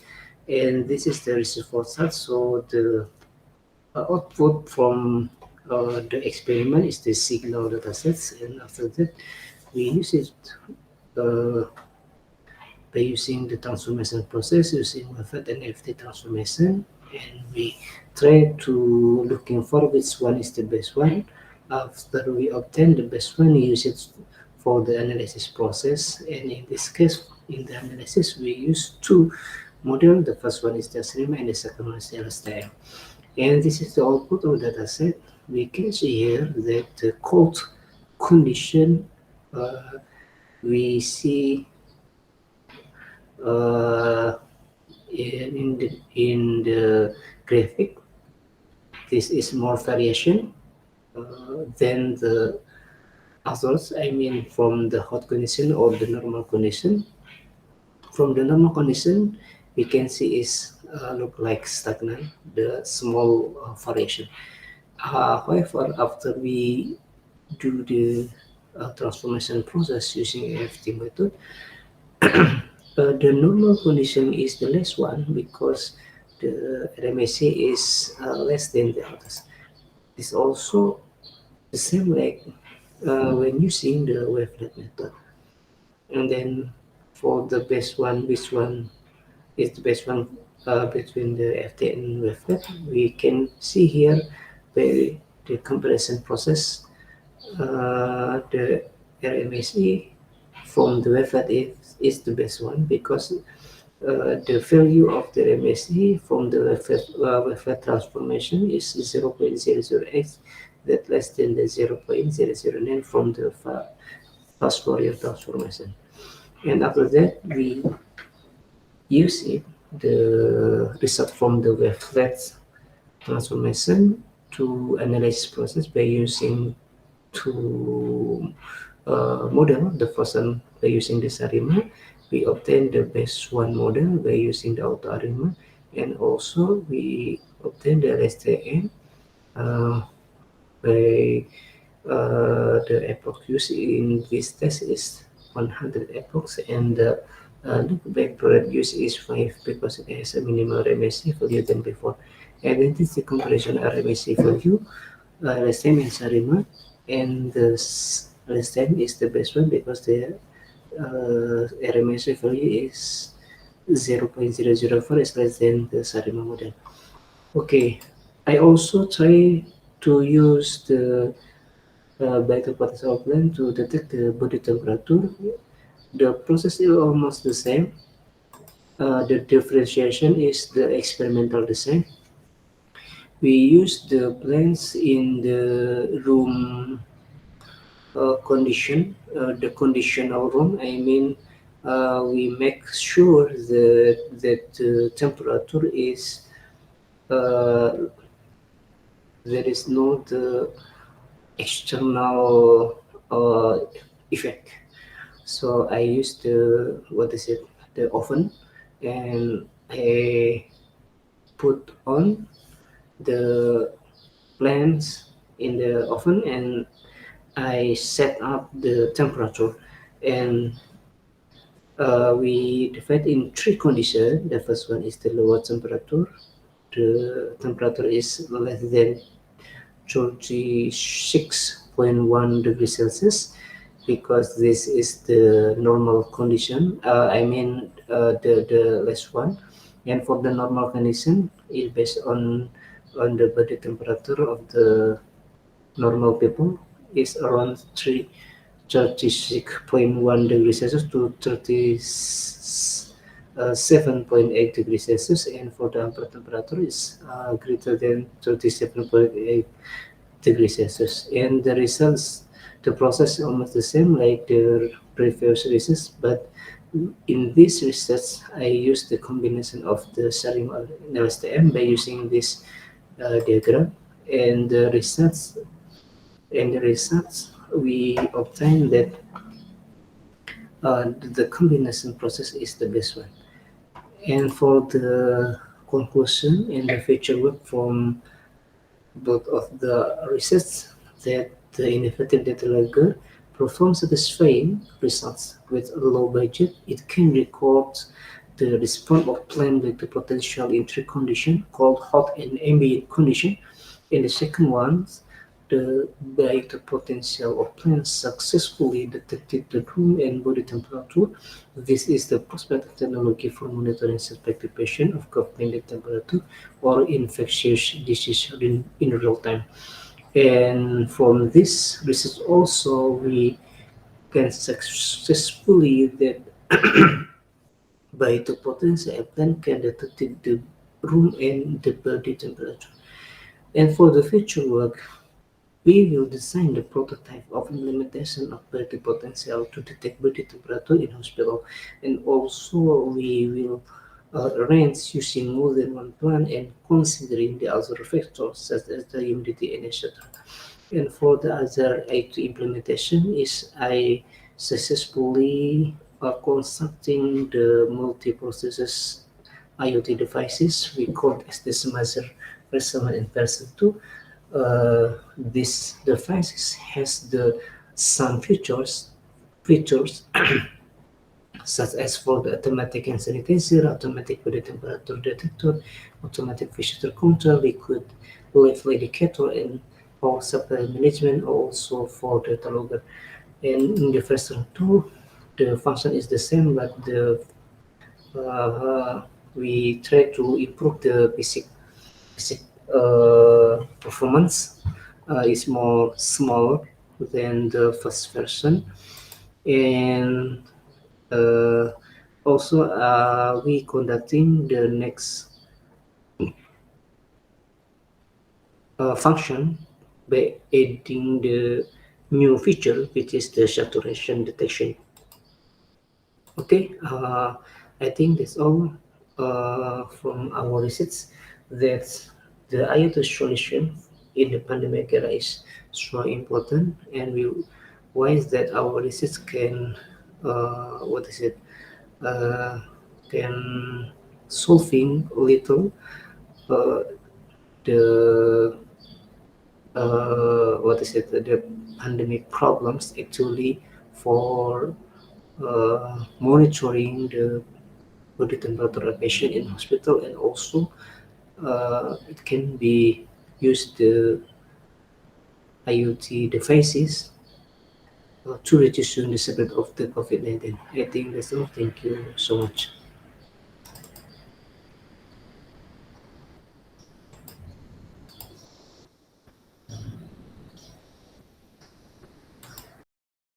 We will start our presentation session from here.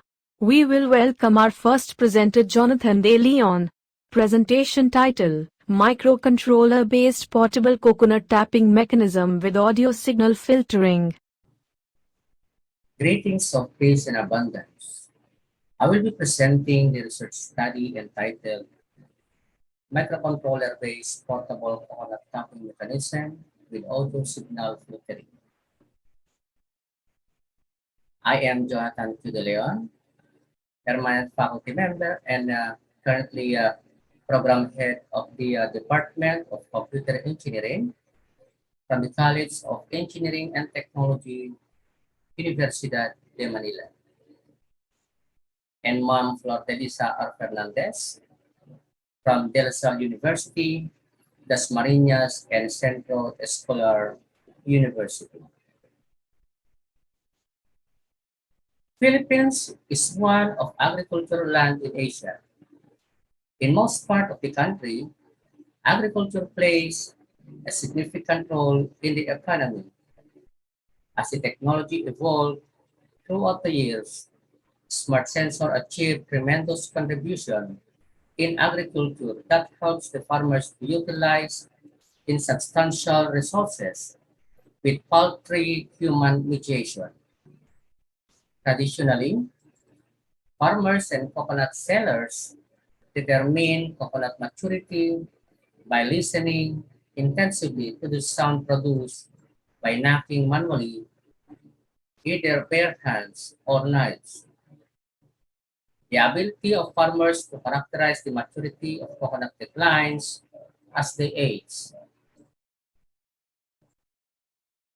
Therefore, a scientific methodology to the measurement of maturity stages seems to be of main significance.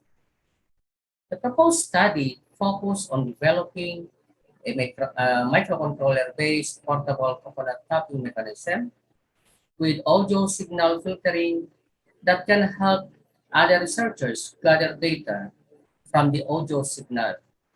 The purpose is to find the average value and ranges of values current flow reading based on varying speed, which can be used in classifying coconut's maturity level.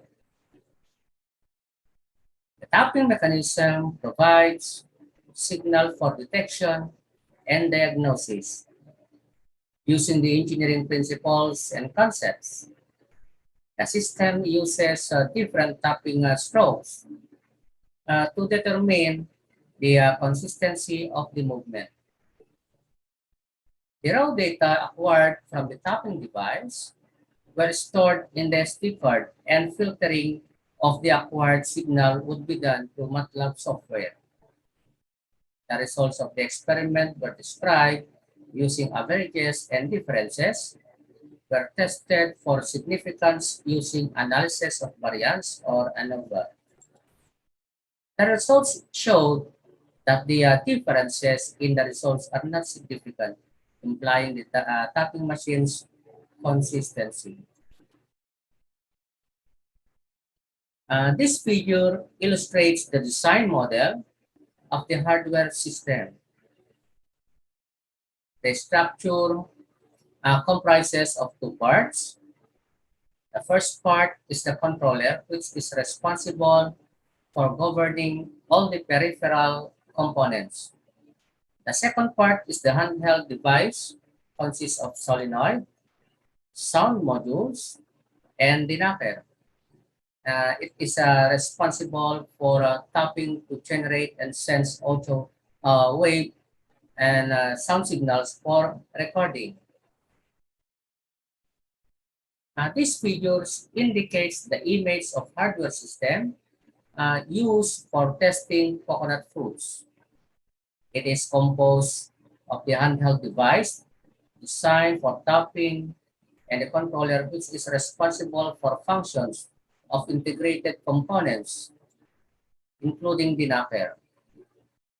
9 coconut fruits were selected and are labeled from A to G.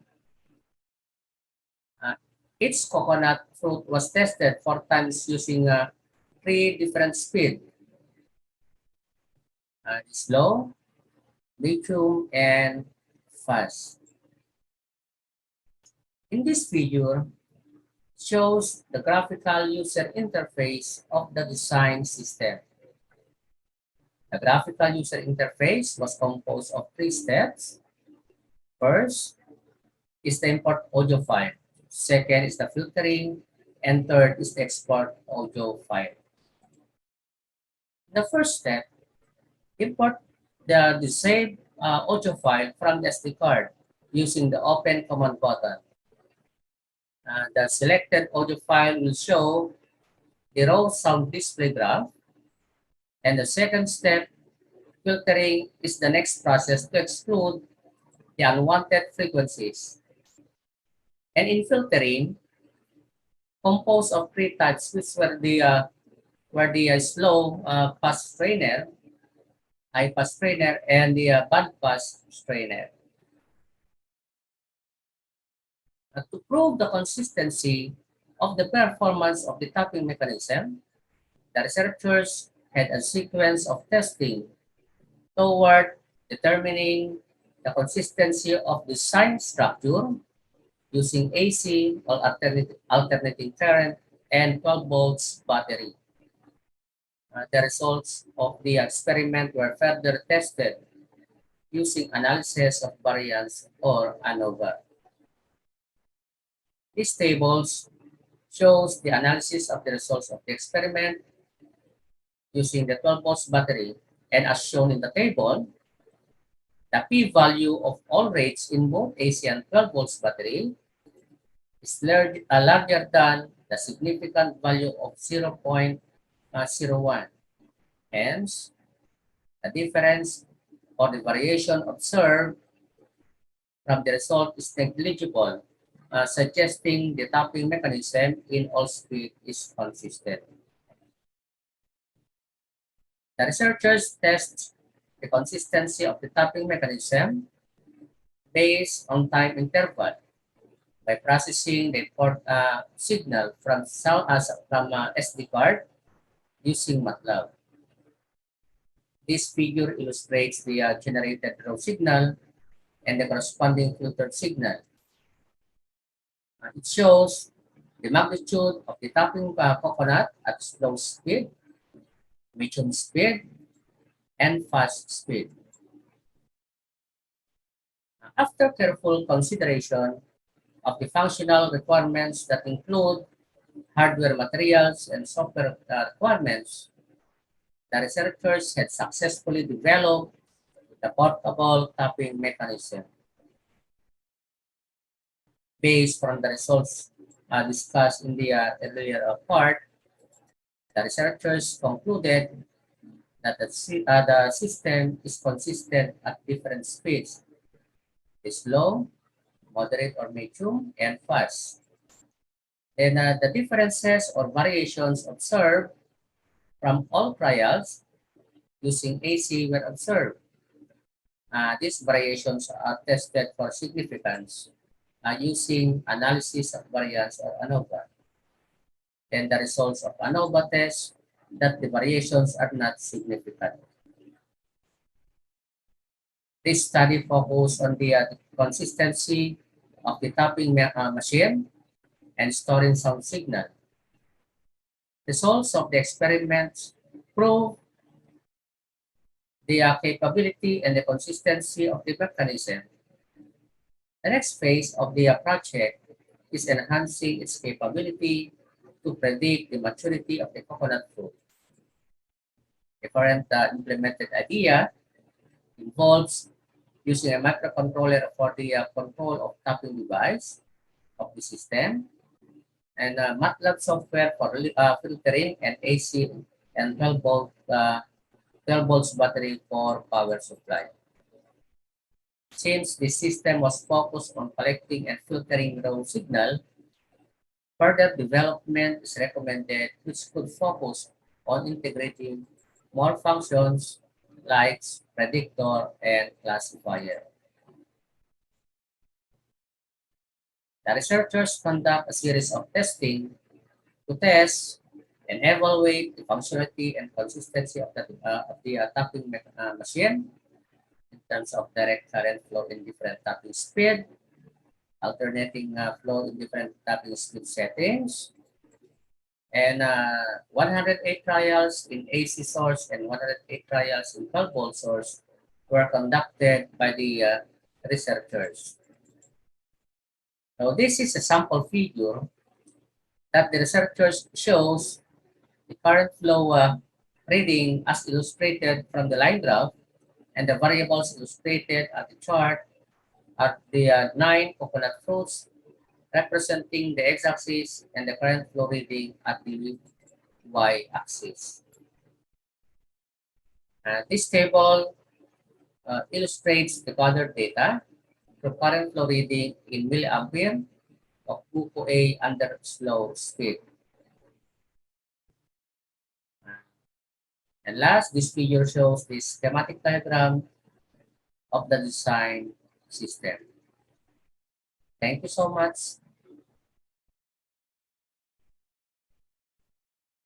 Next presenter, Yusrani Saptadevi. Presentation title: The Influence of Zeolite on Changes in the Level of Mercury, Hg, and Chrome in Adsorption Treatment. Hello, I am Yusriani Saptadevi from Universitas Satyanegara, Indonesia. At the International Conference on Management Education and Emerging Technology, MEET-21.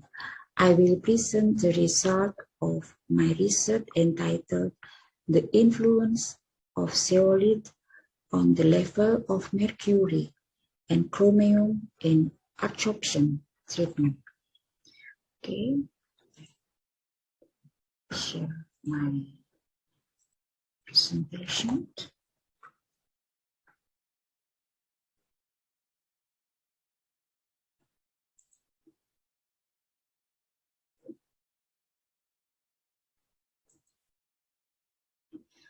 Heavy metals are among the contaminants in the environment. Besides the natural activities, almost all human activities also have potential contribution to produce heavy metals as side effects. Movement of the contaminants into non-contaminated area as dust or leachate through the soil and spreading of heavy metals through sewage sludge are some of the examples of heavy metal contamination to the environment. Mercury has been used in a variety of products and processes for hundreds of years. Industrial processes, coal-fired power plants, gold mining sites, and which are important source of mercury to the environment. In recent years, mercury levels in the environment have increased. Once released in the environment, mercury can survive and move between air, water, sediment, soil, and biota and concentrate on the food chain. Inhaled elemental mercury vapor, for example, is easily absorbed through mucous membranes in the lung and rapidly oxidized to other forms, but not so quickly as to prevent considerable deposition of elemental mercury in the brain. Human toxicity varies with the form of mercury, the dose and the rate of exposure. The target organ for inhaled mercury vapor is primarily the brain. Toxicity varies with doses. Large acute exposures to elemental mercury vapor induce severe pneumonitis. Chromium is as a metal alloy as in stainless steel, chrome plating, and metal ceramics. Chrome plating was once used to give a silvery layer like a mirror to steel. Chromium is used in metallurgy and as anti-corrosion and shiny impression give.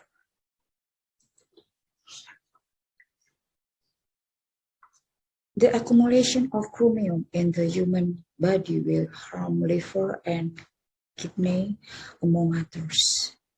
It is also a carcinogen, cancer-causing, teratogen, inhibiting fetal growth, and mutagen. Accumulation of chromium above normal level in the human body. Normal level is 0.05 milligram per kilo. May occur either through food or drinking water. Digesting food containing high level of chromium can cause digestive disorders in the form of stomach pain, vomiting, and bleeding, gastric ulcers, convulsions, kidney and liver damage, and even death. Toxicity of chromium is affected by its oxidation state, temperature, and pH. The level of chromium that is considered safe in water is around 0.05 milligram per liter. And one of several methods available to reduce the level of mercury and chromium is adsorption treatment with zeolite. The adsorption on the solid surface is that the molecules or atoms on the solid surface have residual surface energy due to unbalanced force. When some substance collide with the solid surface, they are attracted by these unbalanced forces and stay on the solid surface. Several factors that affect adsorption, including the characteristic of the adsorbed substance, pH, contact period, and the characteristic of the adsorbent.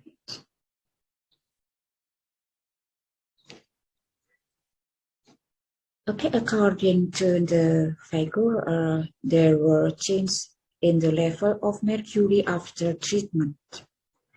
The optimum result, close to the environmental quality standards, was achieved when 20 grams of zeolite was used with a stirring time of 180 minutes.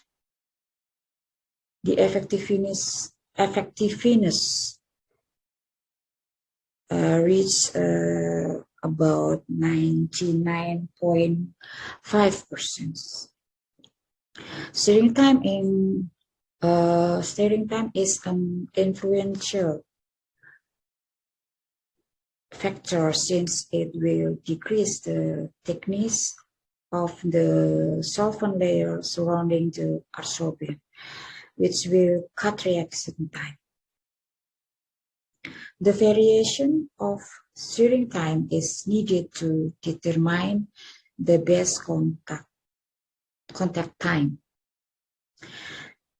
Contact time is the time required for the zeolite to absorb mercury.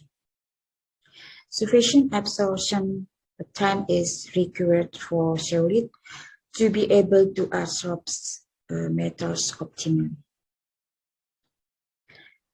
The longer the contact time, the more metal is adsorbed, since there are more chances for the adsorbent material particles to come into contact with the metal, which causes more metal to be bound in the zeolite spores.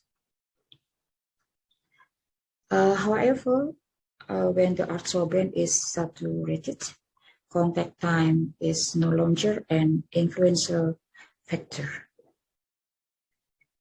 That figure also the effectiveness of zeolite treatment and reducing the level of mercury in the sample based on the amount of zeolite used and stirring time.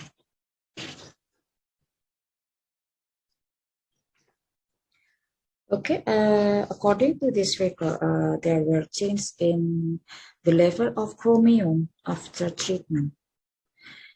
With sample containing about 0.4113 milligram per liter of chromium, the level of chromium has declined below the environmental quality standards.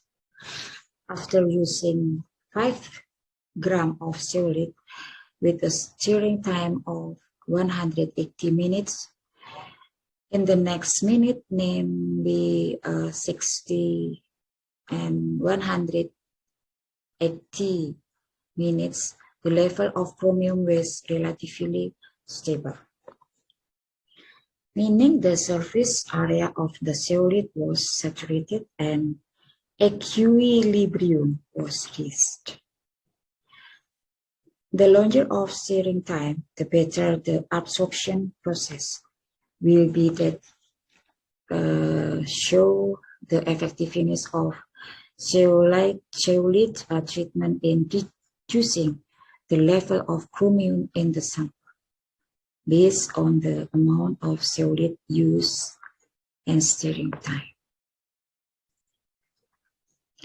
So conclusion, result of the study show that zeolite could be used to reduce the level of mercury and chromium with steering time and the amount of zeolite used as other influential factors. With more zeolite use and longer steering time, the absorption of mercury and chromium will be better. So that's the result of my research. I hope this information is useful. See you at the next conference. Keep your health. Thank you for attention. Thank you. Next presenter, Christina Atal. Presentation title, Electronic Document Flow Monitoring and Control System Using Document Structure Analysis. Good day, everyone. We are very glad to be a part of International Conference on Management, Education, and Emerging Technology, ICMEET, to present our paper entitled Electronic Document Flow Monitoring and Control System Using Document Structure Analysis. By the way, I'm Mark Angelangala, and these are my co-authors, Christina P. Atal, Flor de Lisa Fernandez, Charvin Laksina. To start with our discussion, here's the abstract of our study. So we reside in the community that produce enormous amount of information. So majority of us using internet and utilizes web applications and mobile applications. The magnitude of digitation in document is about transforming its movement into paperless form, meaning this will be a great help to replenish the number of trees that are being used in paper making. The electronic document is secure with digital signature, so this serves as the authenticity of a document that bind with approval accepted by authorities and members of the organization. The evolving digitation used the document structure algorithm to add value tailored its services to develop a solution that improved that document flow of Universidad de Manila. The electronic document have the structure that can be partitioned in an order level and hierarchy of physical elements and use the indexing to manage the document information. Documents are the most important source of knowledge and experience for any institution. Today, universities produce and use a large number of documents in several types. So this may be Excel, PDF, Word, or any type of digital document. So these documents are paper or digital trails generated to coordinate and cooperate, producing, sharing, copying, and archiving documents in a specific and strict document format. So these documents are also needed for future decision making based on analytics over historic data, meaning these are the documents that are validated. So document management system is a process or activity that starts from the making or the creation of the document, receiving, collecting, organizing, controlling, or in short, the validation, maintaining, and storing. So with this research, the documents from the creation, distribution, approval, modification, accessibility, recovery, storage, and the printing of copies are controlled in one place. So the system was developed to manage and create a centralized repository of documents, meaning the system has also a centralized database wherein the document information are stored.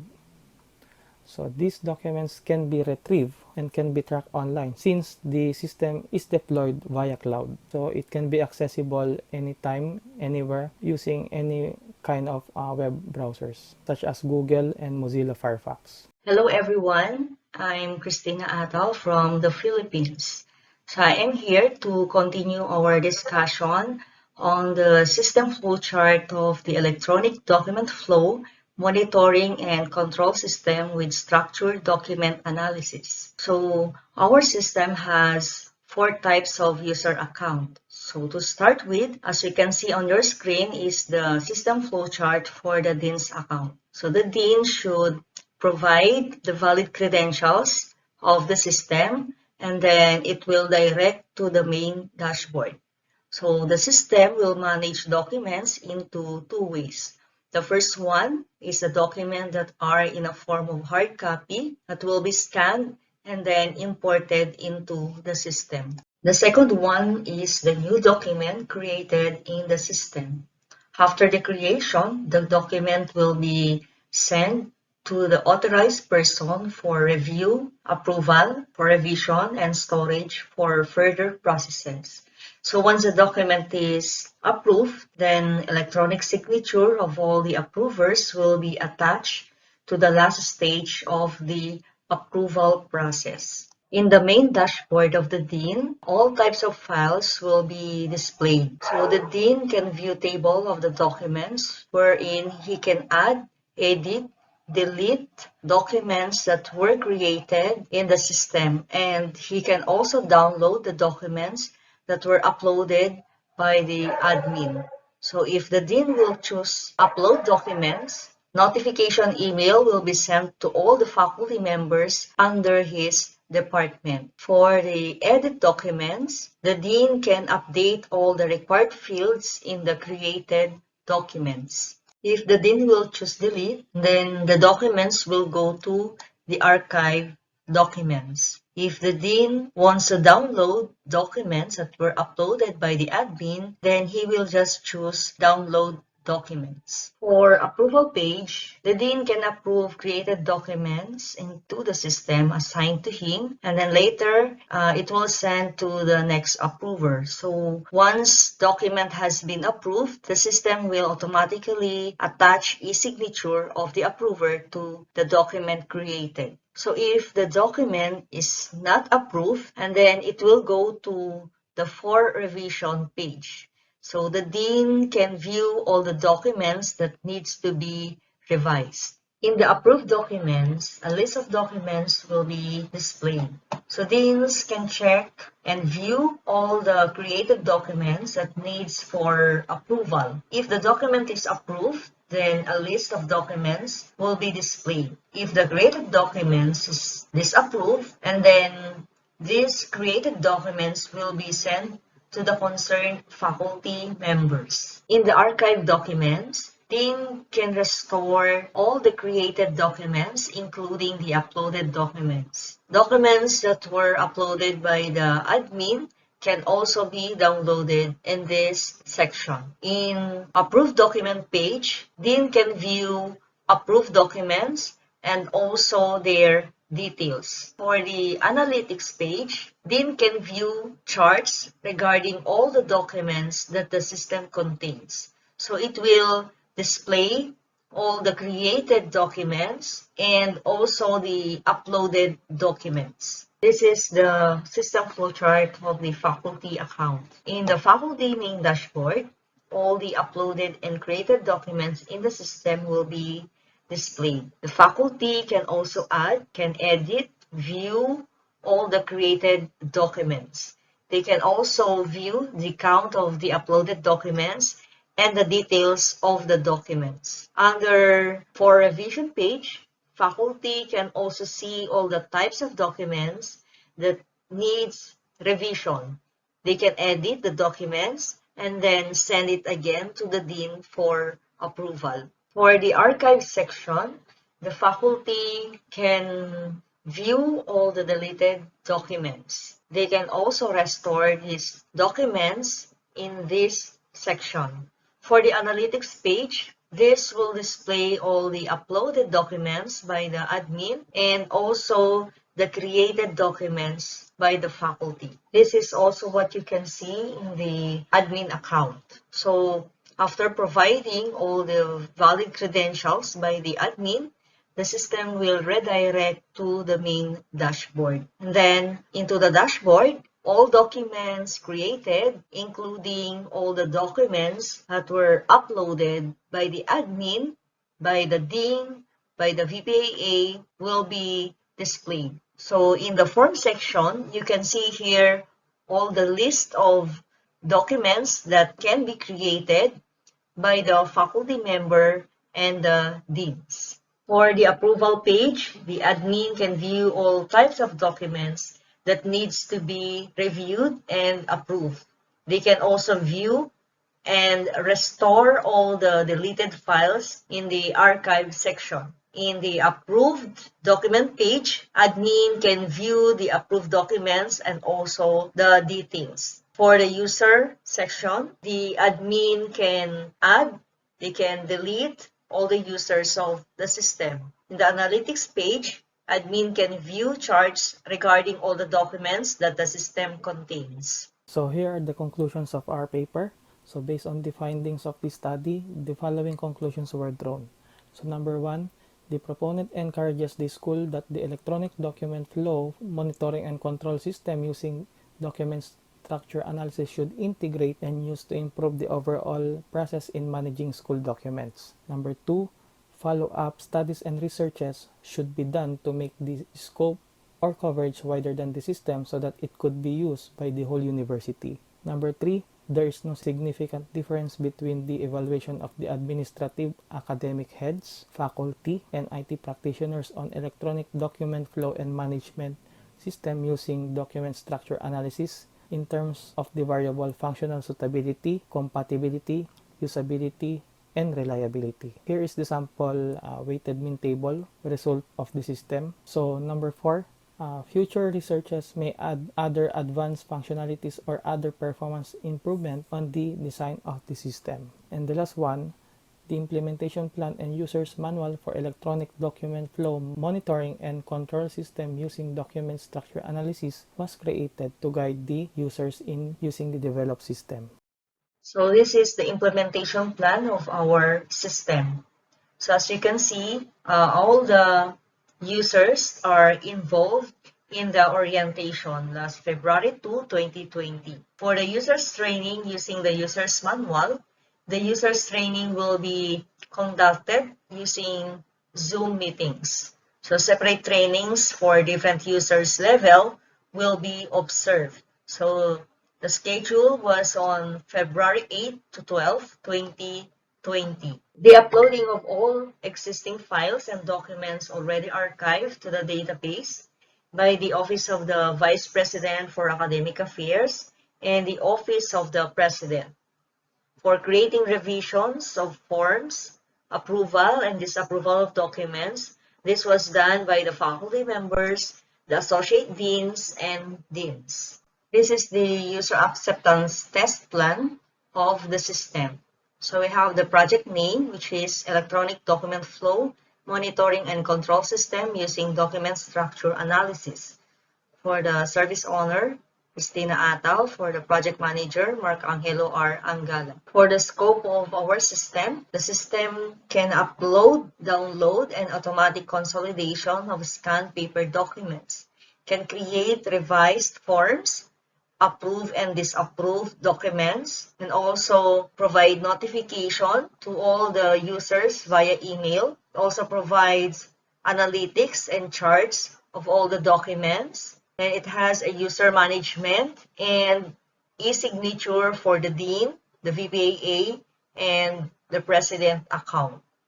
For the out of scope of the system does not upload other types of document files except the document files such as the PDF and the doc files. For the assumption of this research, the test environment, the test cases are conducted by one of the deans, some of the associate deans, and faculty members. Hardware and software are also provided by the MIS department. For the test documentation, all the UAT test cases are documented within the Google Drive project folder.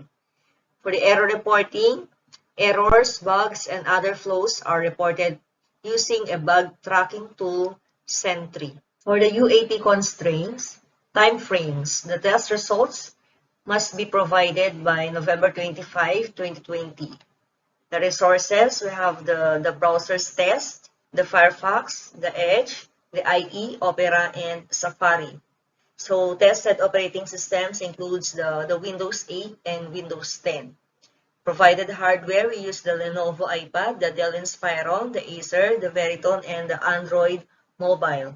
For the human resources, 2 testers available for 2 weeks. For the UAT team roles and responsibilities, so I am the product owner and a tester. Mark Angelo Angala is the product owner also and a tester. Test on the different hardware, operating system, and browser. For the UAT entry criteria, all users' stories are completed and signed off.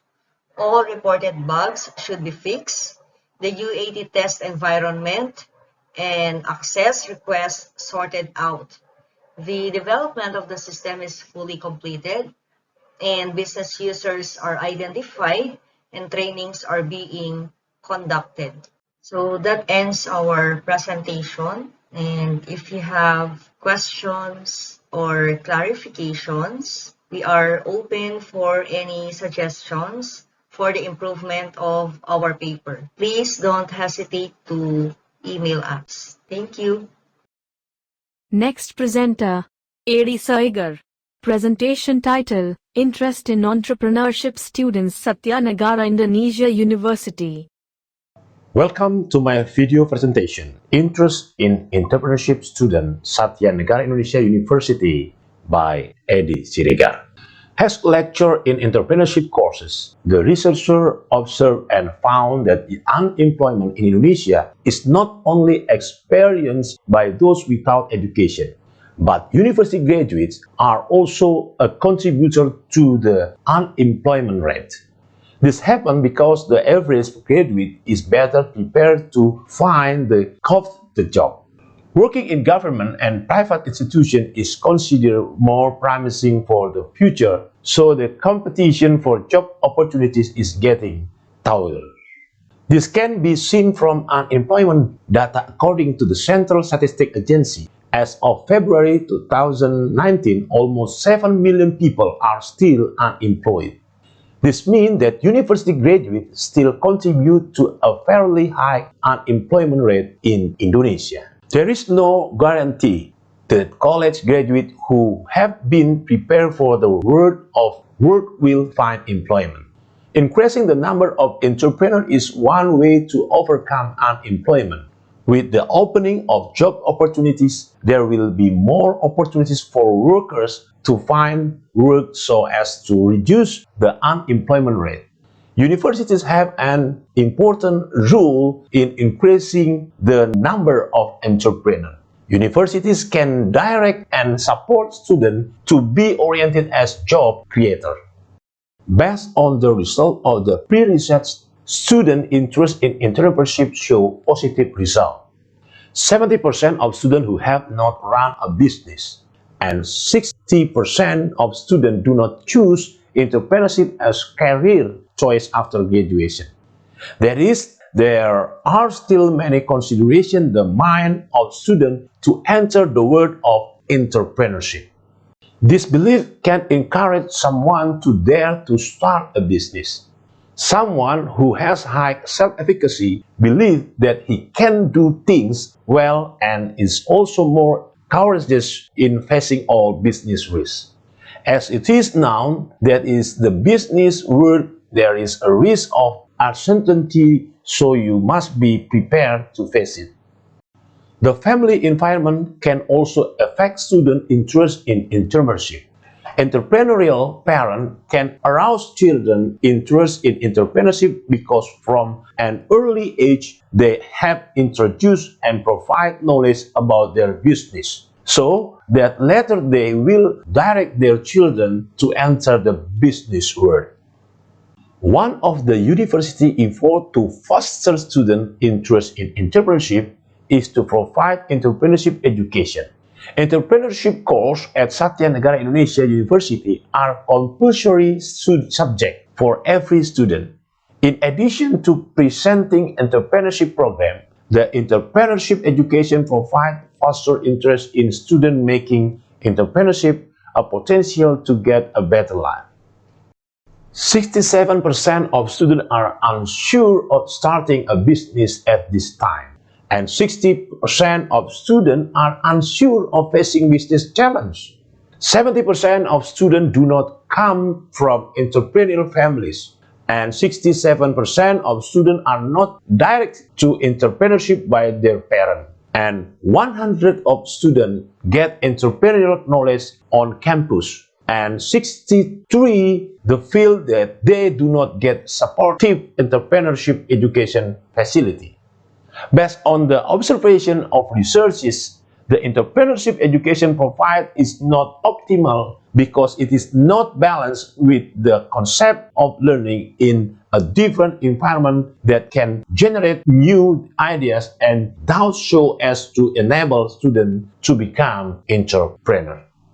Entrepreneurial interest in the interest of a person or group of people to create a business by seeing the opportunities that exist in the surrounding environment and dare to take risks that may occur in running a business.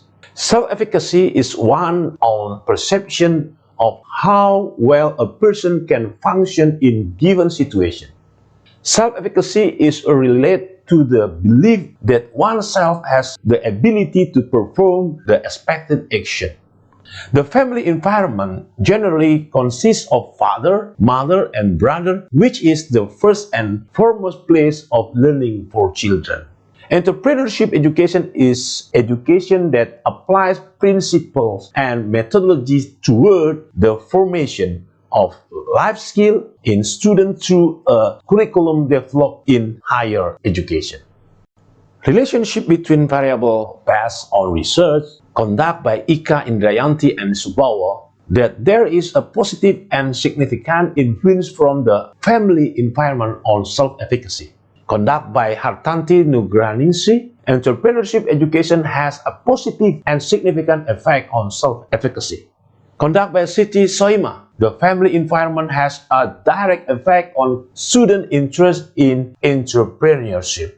Conducted by Mila Aristuti and Widianti, that there is a partial influence between entrepreneurial education on interest in entrepreneurship. By Aprilia Yanti, that there is a positive and significant effect of self-efficacy on interest in entrepreneurship. Conducted by Imade Indra Lesmana, there is a positive and significant influence of entrepreneurship education on interest in entrepreneurship through self-efficacy. The research was carried out at Satya Negara Indonesia University, which is located at Jalan Arteri Pondok Indah, number 11, South Jakarta, and the time of the research was carried out from March to August 2020. This causal research is to determine the effect of one or more independent variable on the dependent variable. Researchers want to assign the effect of family environment and entrepreneurship education as independent variable on entrepreneurial interest as the dependent variable through self-efficacy and intervening variable. The research population is Satya Negara Indonesia University students who have taken entrepreneurship courses. The sampling technique is probability sampling so that all population can have the same opportunity to be sampled. The sampling technique in the study used purpose sampling, determination of the number of samples using the formula. The number of samples used in the study were 135 respondents. Descriptive analysis aims to present an overview of the distribution of the questionnaire. Based on the result of the Kolmogorov-Smirnov test, it was shown that this study each variable was normally distributed. The proposed regression model can be continued for analysis because there is no heterogeneity in the regression model, so it is feasible to use. Based on the result of the multicollinearity test, it can be said that all the variables in this study were not found to have a correlation between the independent variables. Based on the result of the autocorrelation test, it showed that there is no positive or negative autocorrelation. Conclusion: family environment has a direct and significant effect on self-efficacy. Entrepreneurship education has a direct and significant effect on self-efficacy. Family environment has a direct and significant effect on entrepreneurial interest student. Entrepreneurship education has a direct and significant effect on interest student entrepreneurship. Self-efficacy has a direct and significant effect on student entrepreneurship interest. The family environment has no direct and significant effect on the interest in entrepreneurship through self-efficacy. Entrepreneurship education has a direct and significant effect on interest in entrepreneurship through self-efficacy. Even though students do not come from an entrepreneurial family environment, they are expected to still have an entrepreneurial spirit and actively learn entrepreneurship from other sources or people who are experienced in their field entrepreneurship. Students should be expected to increase their curiosity about entrepreneurship continuously so that they make entrepreneurship a career choice. Confidence in the ability to open a business is expected that students will increase self-efficacy by believing that they will succeed in business. Work and dare to face all risks and challenges so that they are able to implement to start business.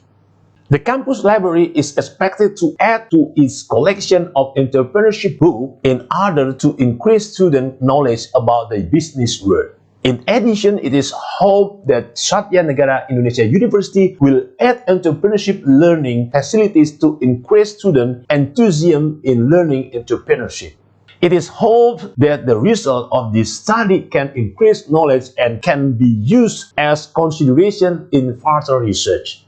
There are still many things that must be considered and studied from other variables for further research. Thank you for your attention watching my video presentation, Interest in Entrepreneurship Student Satya Negara University. See you and God bless. Next presenter, Gustin Sitoris and Adi Saiga. Presentation title, The Effect of Training and Work Environment on Employee Performance and Job Satisfaction as Intervening Variables in PT. Mayora Sibitang. Welcome to video presentation, The Effect of Training and Work Environment on Job Employee Performance and Job Satisfaction as Intervening Variable in PT Mayora Cibitung by Gustin Sitoris and Adi Siregar from Satya Negara Indonesia University. Employee performance is a person's ability to create work and work result as well as possible so that it is right on target, effective and efficient during a certain period. Pure employee performance does not stand alone, but intersect with other factors, both external and internal, including training, work environment, and job satisfaction. Training is one of the factors that affect employee performance to improve skill and advertise, motivate employees to show better in performance, including growing job satisfaction. The work environment does not result in better performance, but encourage satisfaction with a task or job that can be done well. Job satisfaction shows one feeling of pleasure to work. Work is the basic capital of a person showing his totality at work. Theoretical framework employee performance. Performance is the value of employee behavior that contribute to fulfillment of organizational goals. Employee performance is determined by three factors, namely work task performance, interpersonal and organizational loyalty or commitment behavior including training, and counterproductive behavior with defined nature production, politic and person aggression factor including job satisfaction. Training is a short-term learning process to assist employees in carrying out their obligations so that employees are skilled and able to carry out their responsibility according to standard. Good training will provide benefit or other employee can complete tasks and responsibilities well, design a better future career, get better compensation. Employees will have better bargaining value. Employees will have their own sense of satisfaction at work. It can be assumed that training has a direct influence on employee performance. Work environment has a direct influence on employee performance. The work environment plays an important and strategic role in encouraging morale to increase employee job satisfaction. The work environment is required to always be conducive to satisfying employee at work so that employees are not only able to work but also want to work towards company goals. The work environment is something that around employee at work, both physical and non-physical, either directly or indirectly affecting employees at their work. The work environment includes space, air, temperature, light, size, tool, material, physical layout, relationship, and quality of co-workers, which have a positive impact and are conducive to improving employee performance. A person needs a pleasant feeling that makes them calm and comfortable at work. Job satisfaction is a person feeling about his work that can affect employee performance. Job satisfaction is a positive emotional state of one work experience. Job satisfaction can be grouped into the three groups. First, organizational factor consisting of salary, promotion, opportunities, the work itself, working condition, and organizational system. Second, the group factor consisting of superior and co-workers. And third, individual factor consisting of personal need and aspiration. Job satisfaction with training is a function of how much training employees receive on regular basis and are increasingly satisfied at work. This means that if training is given regularly, it will improve the skill and expertise of employees so that employees are more satisfied. It can be assumed that training has a direct influence on employee satisfaction. Work environment and job satisfaction. The work environment can encourage employee morale and at the same time increase employee job satisfaction so that company goals can be achieved effectively and efficiently. Several studies have found that the work environment has a positive impact on employee satisfaction. It can be assumed that the work environment has a direct effect on job satisfaction. Training and employee performance. Thus, it can be assumed that training has a direct influence on employee performance. Work environment and employee performance. The work environment is an important factor in creating good employee performance.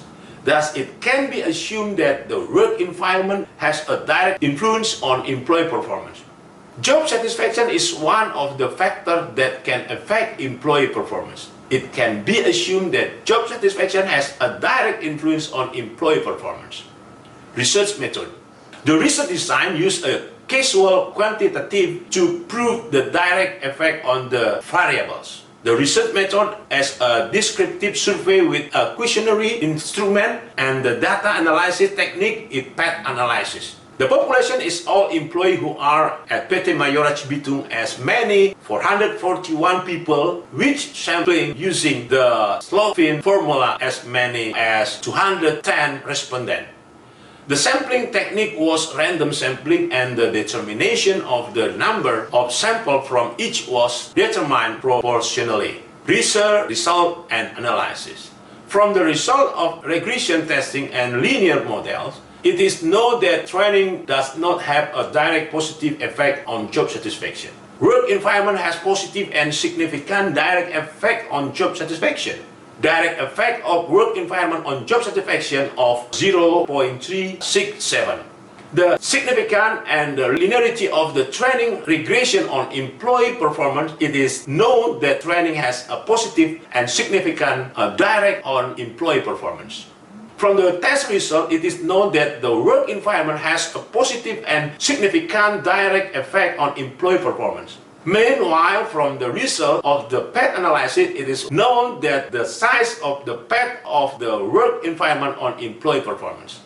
From the result of regression testing and linear models, it is generally known that the job satisfaction has a positive and significant direct effect on employee performance. Meanwhile, from the path analysis, it was found that the direct effect of the job satisfaction on employee performance was 0.367.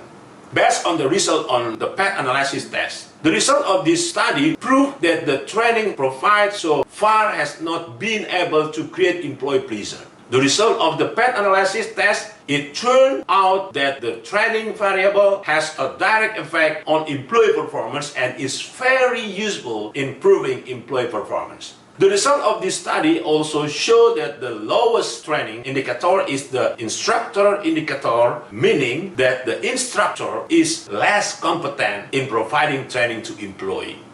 Pay attention to the instructor is term of educational competence and experience relevant to the need of the company. The company must make provision or criteria for training participant. Establish training objective and outcome in order to improve the skill and expertise of participant.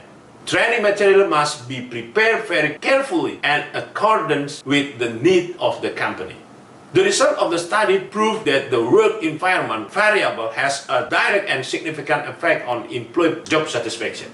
The results show that the lowest indicator is noise, which means that various sound around the factor are very disturbing to employees. Companies must reduce or even eliminate noise around employee so as not to disturb the concentration of employees' work. Job satisfaction supports improving performance, of course. The lowest indicator is the work itself because there are standard operating procedure or SOP that take too long to carry out at job. For this reason, it is necessary to improve standard operation and procedure so that they are certain to that work becomes easier and faster. Conclusion: training has no direct effect on job satisfaction of employees. The work environment has a direct and significant effect on job satisfaction of employees. Training has a direct and significant effect on employee performance. The work environment has a significant and positive direct and indirect influence on employee performance through job satisfaction. Job satisfaction has positive direct effect on employee performance of PT Mayora. Suggestion: 1. Prepare competent and qualified training instructor both in terms of knowledge and experience. Determine the criteria for training who are really serious and concentrate. Define training objective more concretely so that the results of the training are clear.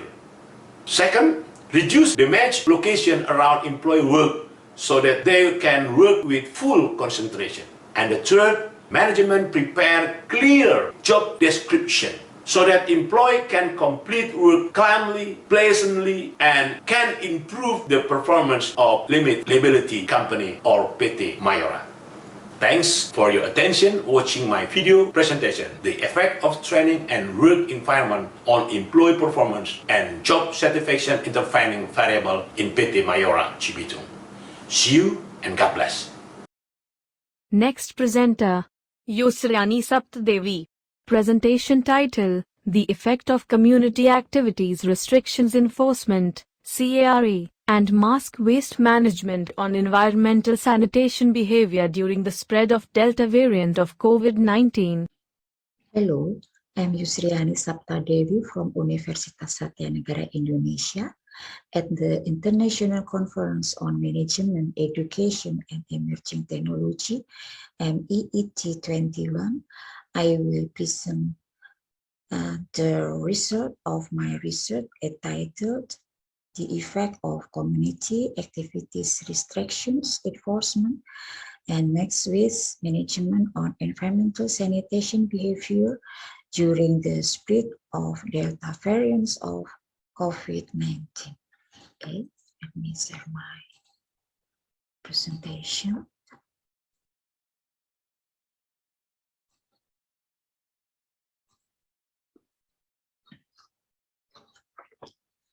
This study was conducted before the discovery of Omicron variant is out in South Africa. Public concern is essential in dealing with the spread of the Delta variant of COVID-19, especially related to environmental sanitation behavior. The Delta, Beta, Alpha, and Gamma variants are currently categorized as variants of concern, while the rest are categorized as variants of interest.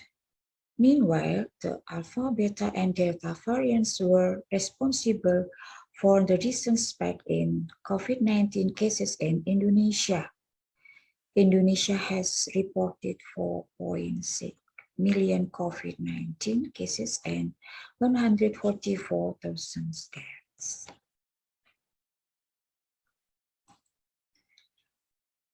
The Ministry of Health of the Republic of Indonesia has identified their presence since early May 2021. Of the three, the Delta variant is the most common one found in Indonesia. The Indonesian government has issued instructions regarding physical and social distancing, travel restrictions, and community activities restriction enforcement in 23 districts that have a high risk of COVID-19. The implementation of community activities restrictions enforcement affect the mobility of residents and various business, including the economy of shopping centers, restaurants, and markets. This causes change in people's habits, one of which is shopping habits, with more and more people preparing shopping online nowadays, works from home. People are used to using masks, must vaccinate COVID-19, and get used to washing their hands with disinfectants. Use masks can become a medium for transmitting viruses and disease-causing agents, making them very dangerous if not treated properly. However, masks used by the people during the pandemic are not categorized as medical waste, and many of them were disposed of carelessly and pollute the government.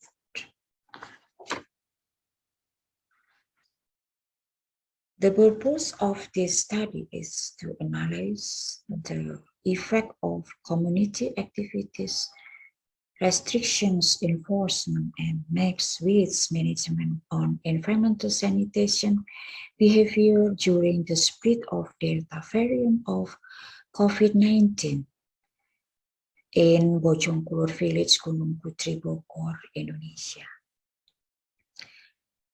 This study is a quantitative study, and the data was collected using Google Form.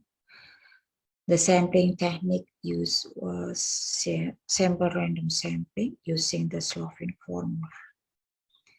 The study was conducted from July to September 2021, and the research sample consisted of 78 residents of Bojongkulur Village, Gunung Putri, Bogor, Indonesia. So before the study was conducted, the research instrument was tested with 30 respondents in Kebayoran Lama Selatan Village as the sample. The data was analyzed using the validity test with the product movement coefficient from person. A reliability test was conducted using Cronbach's alpha. The data analysis technique used was partial and simultaneous with linear regression. The partial effect of community activities restrictions enforcement has a significant and positive effect on environmental sanitation behavior during the spread of the Delta variant of COVID-19. It means that the better the implementation of community activities restriction enforcement, the better the environmental sanitation behavior will be. And the perceived effect of max width management has a significant and positive effect on environmental sanitation behavior during the spread of the Delta variants of COVID-19. It means that the better the max width management, the better the environmental sanitation behavior will be. The simultaneous correlation coefficient of community activities, restrictions, enforcement, and max width management on environmental sanitation behavior during the spread of the Delta variant of COVID-19 was 0.708, and the coefficient of determinations was recording at 0.501. It means that almost 50%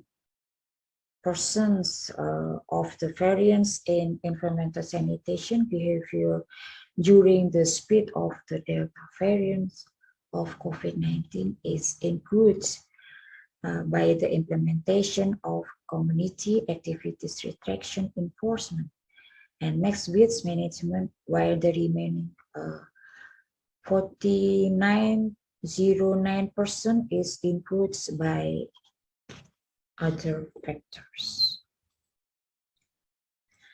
The contribution of each variable was measured by controlling other independent variables.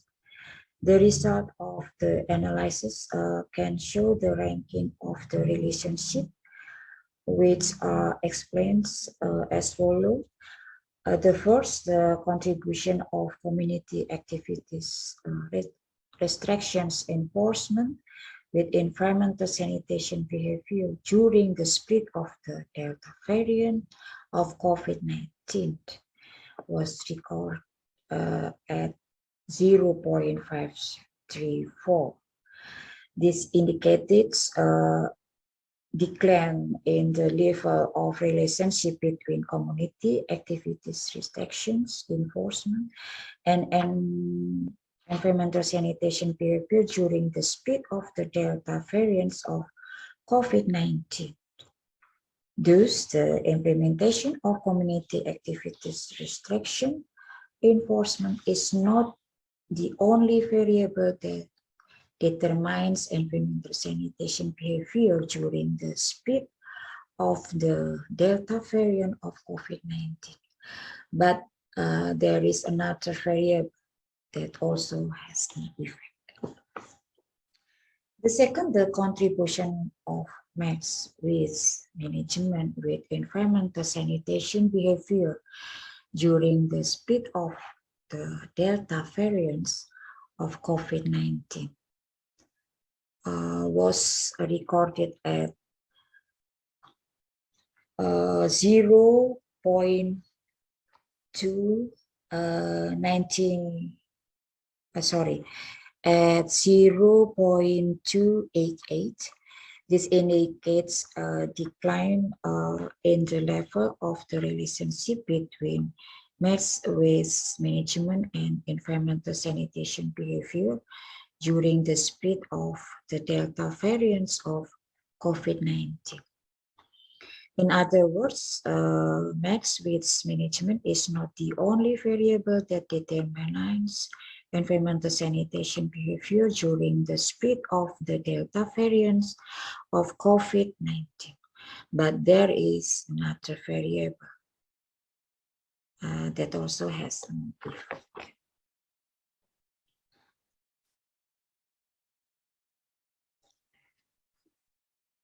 Result of this study show that community activities, restriction enforcement, and max width management have positive and significant effect On environmental sanitation behavior during the spread of the Delta variant of COVID-19. The better the implementation of community activities, restriction enforcement, and mass waste management in the community, the better the environmental sanitation behavior during the spread of the Delta variant of COVID-19 will be. Based on the result, the study concludes that environmental sanitation behavior during the spread of the Delta variant of COVID-19 can be improved by implementing community activities, restriction enforcement, and managing mass waste. The implementation of community activities, restriction enforcement is not the only that affect environmental sanitation behavior during the Delta variant of the COVID-19 pandemic, but it is also necessary to consider mass waste management. Okay, that's the result of my research, and I hope this information is useful. Currently, we are very concerned about the case of Omicron variant mutation, and very hopefully the COVID-19 pandemic will end soon. See you at the next conference. Keep your health. Record from Indonesia. Thanks for the attention. Goodbye.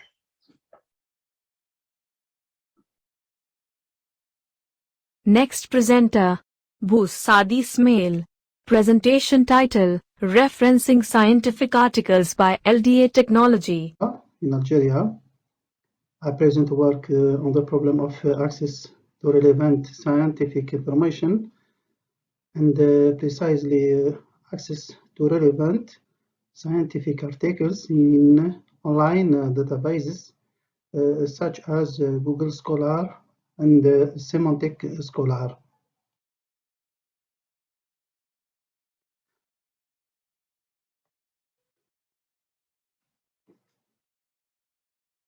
So, finding relevant scientific articles is a laborious process which requires a lot of time and effort, especially on online journal databases. These databases contain millions of academic publications. They are essential for any research and scientist.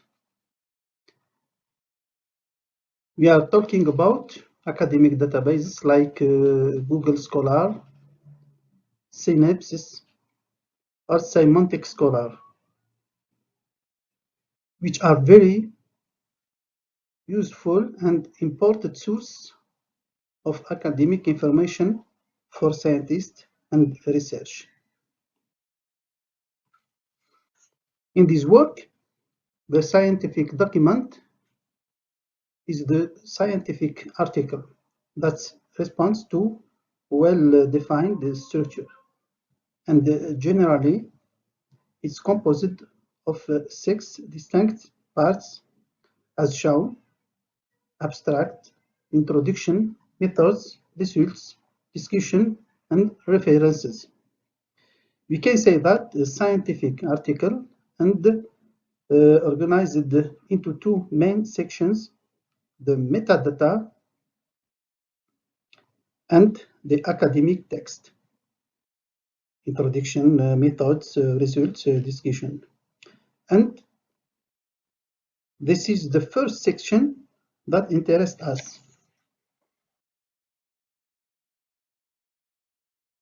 Generally, to find the scientific article on online databases, we go through to search engine relating to these databases.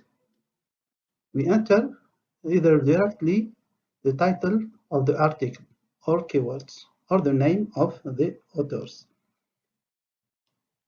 And as a response, we receive millions of article references, which must be read and classified to select the most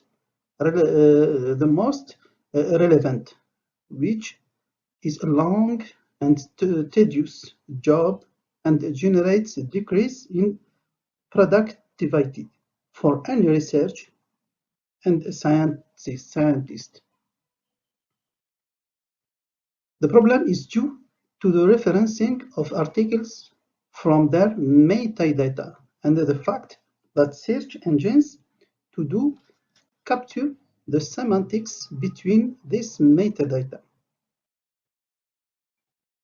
To remedy this problem, we propose a method from machine learning.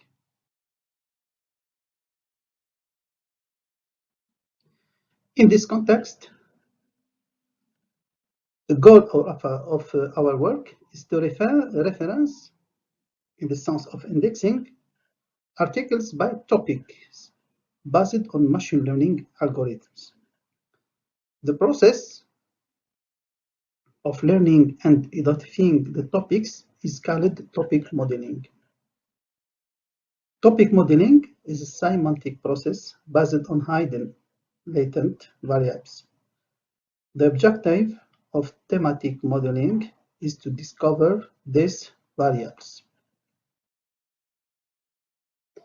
We are interested in this job in the application of the LDA algorithm for the extraction of topics from different combinations of metadata.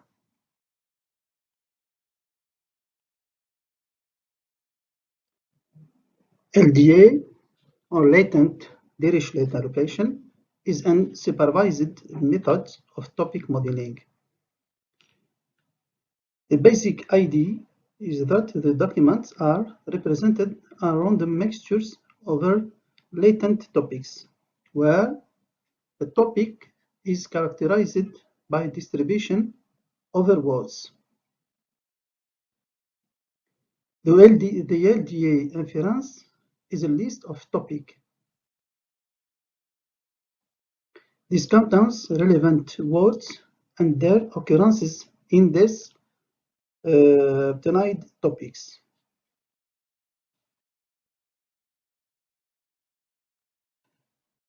This section describes the different steps of our methods for topic inference to answer the problem of topic extraction in a scientific corpus.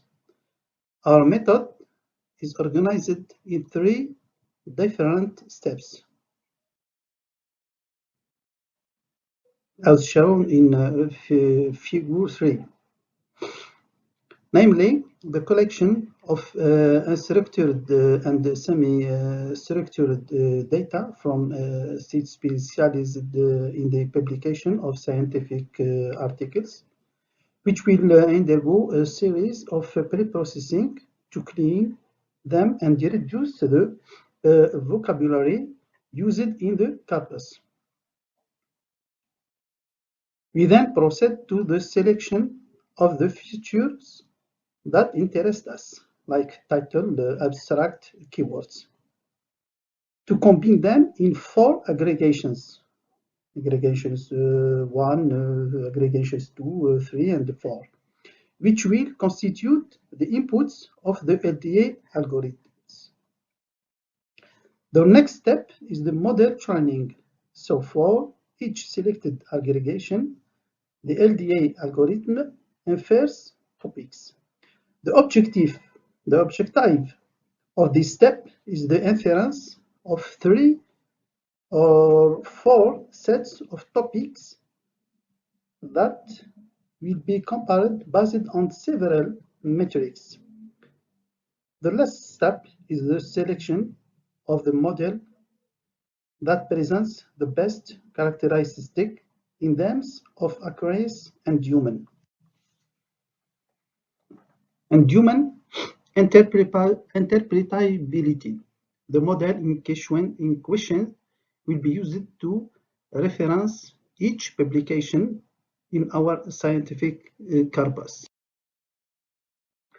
For our experience, we use the publicly available dataset presented by Kershaw and all 2020. In 2020, this is the first open corpus of interdisciplinary scientific research papers.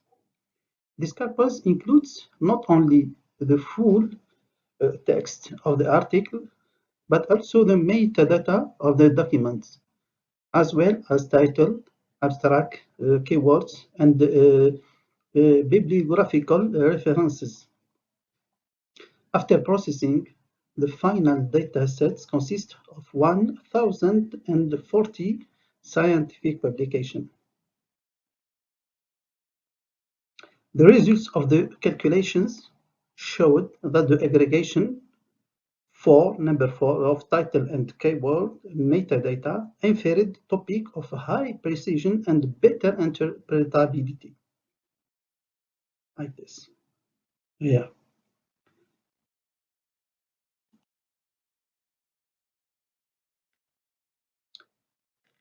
As we can see in the tables,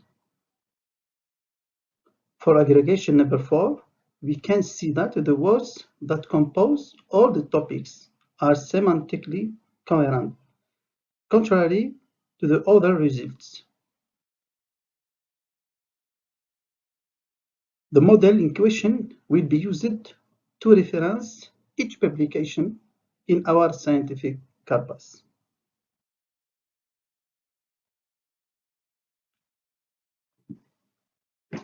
For discussion, the results of the experiment have shown that the combination title and keywords constitutes a better source of topic modeling for referencing the scientific articles. A perspective opens in this work, which the use of the full text of each publication to increase the semantics between the word of the topics. Thank you for attention. Next presenter, John Paul Claus. Presentation title, Internet of Things, Based Library Management System using Near Field Communication.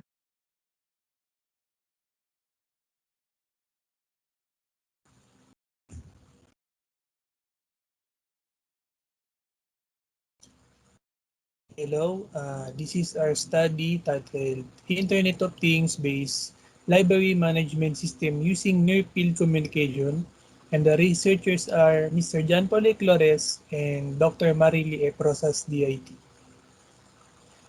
For the biography or the introduction, the developed system is a mobile app utilizing IoT or Internet of Things for Aklatang Emilio Aguinaldo Information Resource Center or AEA-IRC, the Library of De La Salle University Das Marinas or DLSUD.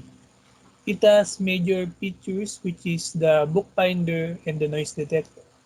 Users may register and log in to use the mobile application, and the bookbinder is for locating books in the university library. It can be used through the mobile app through searching the book wanted to find and tapping the thumbnail, which is the book cover.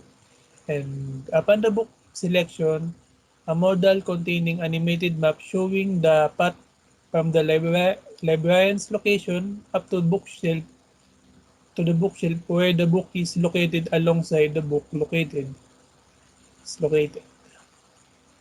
And users can be helped finding the book by locating it using the LED light in the bookshelf, which will be blinked to show the near exact location of the book being bound. And users may also reserve book in the mobile app. And for the noise detector picture, it can help the library in implementing silence, and it must detect at least 40 decibels or above to consider it as a noise. And once the detector sends the noise, the red LED light alongside the LCD screen will display a message to observe silence. And mobile app users may also receive notification which is the same message with the noise detector. And it has the web app to manage the users, books, transactions, reservations, maps, penalties, or fines. And it can also display the analytical representation in graphs for two major features of the library management system. And this is the abstract of the study. Then for the statement of the problem, these are the statement of the problems, which is what system could be developed to improve the existing process of finding a book and maintaining silence in designated absolute quiet areas in the library. What tool could be developed to provide real-time develop real-time library report which could be used for decision making? What quality evaluation model could be used to evaluate the developed system? And how did the Aklatang Emilio Aguinaldo Library of De La Salle University Dasmariñas monitor library reports and maintain healthy library environment? And the corresponding objectives of the study is to develop an IoT-based library management system using near-field communication or NFC protocol, and to develop a dashboard that provides visualization of information management and business intelligence from the proposed library management system, and to evaluate the developed system using ISO 25010-2011 software product quality in terms of its 8 characteristics that will be tackled later. And to implement the proposed application at the Aklatang Emilio Aguinaldo, the Library of De La Salle University Dasmariñas. And for the research designs and methods, the researchers use the developmental and descriptive research design. And descriptive research was used to define the population and phenomenon. And in this study, the researchers discuss about the people who were supposed to use the system. And it aimed to design and evaluate main features along with its module. And an evaluation instrument was designed and used to check the suitability and effectiveness of the study. And for the IoT or Internet of Things architecture, the study used the 5-layer IoT architecture that were composed of business, application, middleware, network, and perception layers. The first layer is the business layer, which is the flow of data through creating flowcharts and main features, generating reports on the dashboards and graphs used for descriptive analytics to compare results of the system in a certain period. And the application layer in the study is the factor where the user was notified and reminded. The middleware layer in the study was the interface and established communication between IoT components. The network layer focuses on the smart devices and network infrastructures. And the perception layer is where it indicates sound sensor and built-in sound sensor in mobile phones that were useful for the noise detection feature. And the research instrument, the researchers use data gathering and analysis like interviews, survey questionnaires, modified questionnaire checklists for the acceptability of the developed device. And the researchers also adapted the ISO 25010-2011 software quality model. And to evaluate the developed system in terms of the following criteria, which are the functional suitability, performance efficiency, compatibility, usability, reliability, security, maintainability, and portability. The questionnaire also uses a 4-point Likert scale varying from 1 to 4, which the 4 being the highest and 1 was the lowest level of the scale. And for the respondents, the researchers selected 100 respondents to evaluate the system to see its effectiveness and essence for modern libraries. 37 out of 100 respondents are students, 28 respondents for the personnel of the ICT Center or Information and Communications Technology Center, and the faculty comprising 20% and 15% or 15 respondents are personnel of the Aklatang Emilio Aganaldo Information Research Center, which is the library, and also the most important since the system is created and developed for them. And to determine the level of acceptability of IoT-based library management system using near-field communication, this is the numerical rating and scale adjectival rating, which is strongly acceptable, acceptable, unacceptable, and strongly unacceptable. And for the system features, the book first is the bookbinder.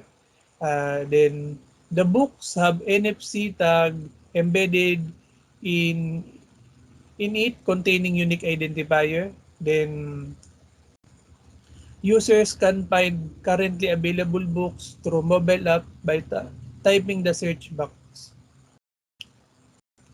And book titles with book cover, which is the thumbnails, can be tapped.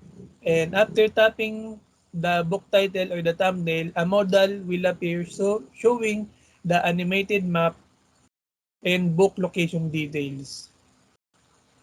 Then by tapping locate button to help the user find the book within the bookshelf, the LED light in the bookshelf near exact location of the book will blink. Then the user or the student or faculty must tap the book in the scanner reader beside the bookshelf to turn off the blinking light and change the status of the book from available to in use in the web app so other users could not find it anymore. And by tapping add in the book location modal, the user may add to the list of books for reservation. In the reservation list, the user may check out the books indicating the books are reserved already and must go to the librarian to formalize transaction in the web application. And for the noise detector feature, the noise detection tool contains sound sensor, a red LED light, and LCD screen. It must only detect noise at least 40 decibels or above.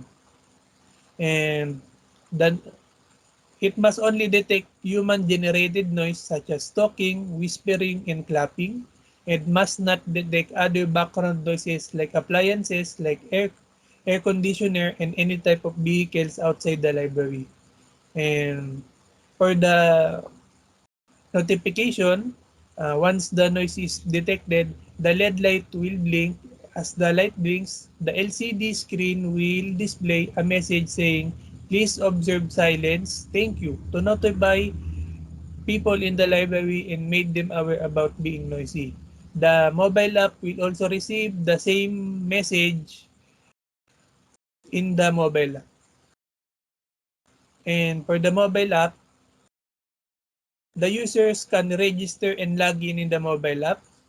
And first, the users must fill up the registration form and input their name, first department, or student or employee number. It can be used as the username, contact information, and email ad.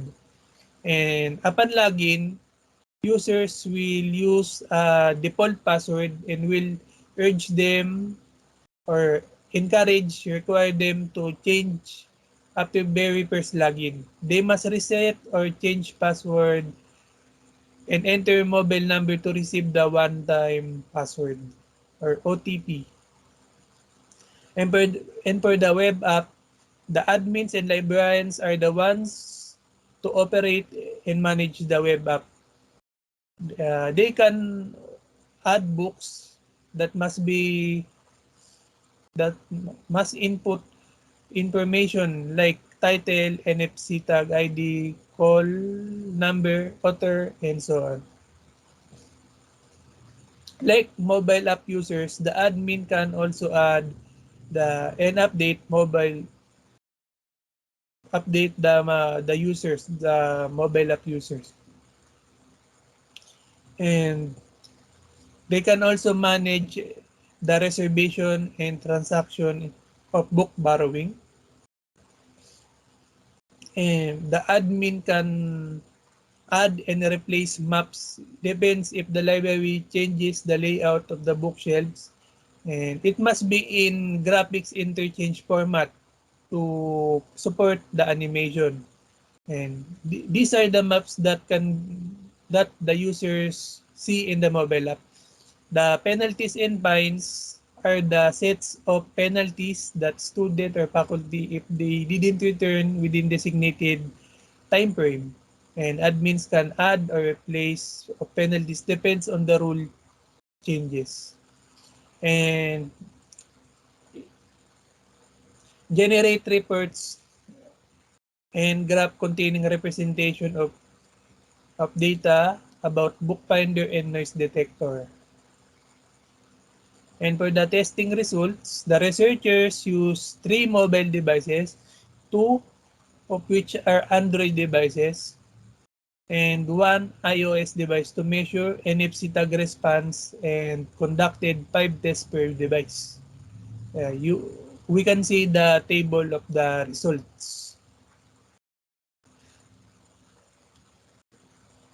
And to determine the NFC tag frequency, the proponents conducted 10 tests for both unit testing and actual testing of the developed system. The response time for the testing is how long the NFC tag connected to the server. And as we can see, the remarks for actual and frequency testing, the remarks are all stable. And for the evaluation result, it is worth noting that most respondents rated each question in the evaluation form either strongly agree or agree. And for them, it was strongly acceptable. The grand mean of the evaluation of the IoT-based library management system for the Aklatang Emilio Aguinaldo Information Research Center is the grand mean is 3.62, which is strongly acceptable. And we can see the criteria, the 8 criteria that it is strongly acceptable. Each criteria get good rating. And for the conclusions, the web and mobile apps were both functional in the main features, which where the noise detector and bookfinder did required tasks as presented in this research. The materials used in the study were presented as well. The administrator of the web app could also generate reports of mobile app users, other admin, and all transactions. And there are dashboards that provide visualization of information management and business intelligence for the IoT-based library management system. And it shows the bar graph of real-time data on how many times it sends noise within a day and how many times the book was found through the mobile app. And the developed system is evaluated using ISO 25010-2011 software product quality, and the characteristic in terms of the following criteria, which are functional suitability, performance efficiency, compatibility, usability, reliability, security, maintainability, and portability. As it include the developed application system was strongly acceptable. The researchers were able to physically present and demonstrate the developed system to the librarians. As we can see, the conclusions are aligned to the objectives. And for the, as we can see, this is the web app login page where admins and librarians can log in using their designated username and password. And this is the dashboard where they can navigate through the web app, and the books table where admins and librarians can add and update the books being deployed in the library. And this is the list of mobile app users table where the admin can add or update mobile app users, but majority of this list is from the registration of the users in the mobile app. And this is the reservation page where that came from the checkouts of reserved books in the mobile app, and the transaction page after the book was approved for borrowing by the admin. And the maps page, as I mentioned earlier, admins and librarians can add updated maps in graphics interchange format that supports animation. And the penalties and fines page. Then this is the analytics graph for noise detector. It measures how many times the noise reach above 40 decibels, and the book finder analytics graph, which is how many times a book was stopped or being fined. And this is the mobile app, the login menu for the mobile app, and the user's registration form. Then changing default password after first login. After the first login,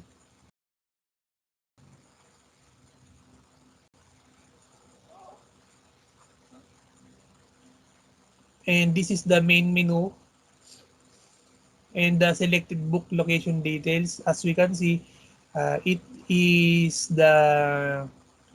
we can see the thumbnail and the title, the author and the publication date of the available books. The users can enter the book title per search, and the book location details, the animated map, the location details like the floor number, bookshelves, book level number, and the position number. And the reserved books menu, we can see the books being reserved, and if the user wanted to finalize reservation, the user must check out. And this is the bookshelf.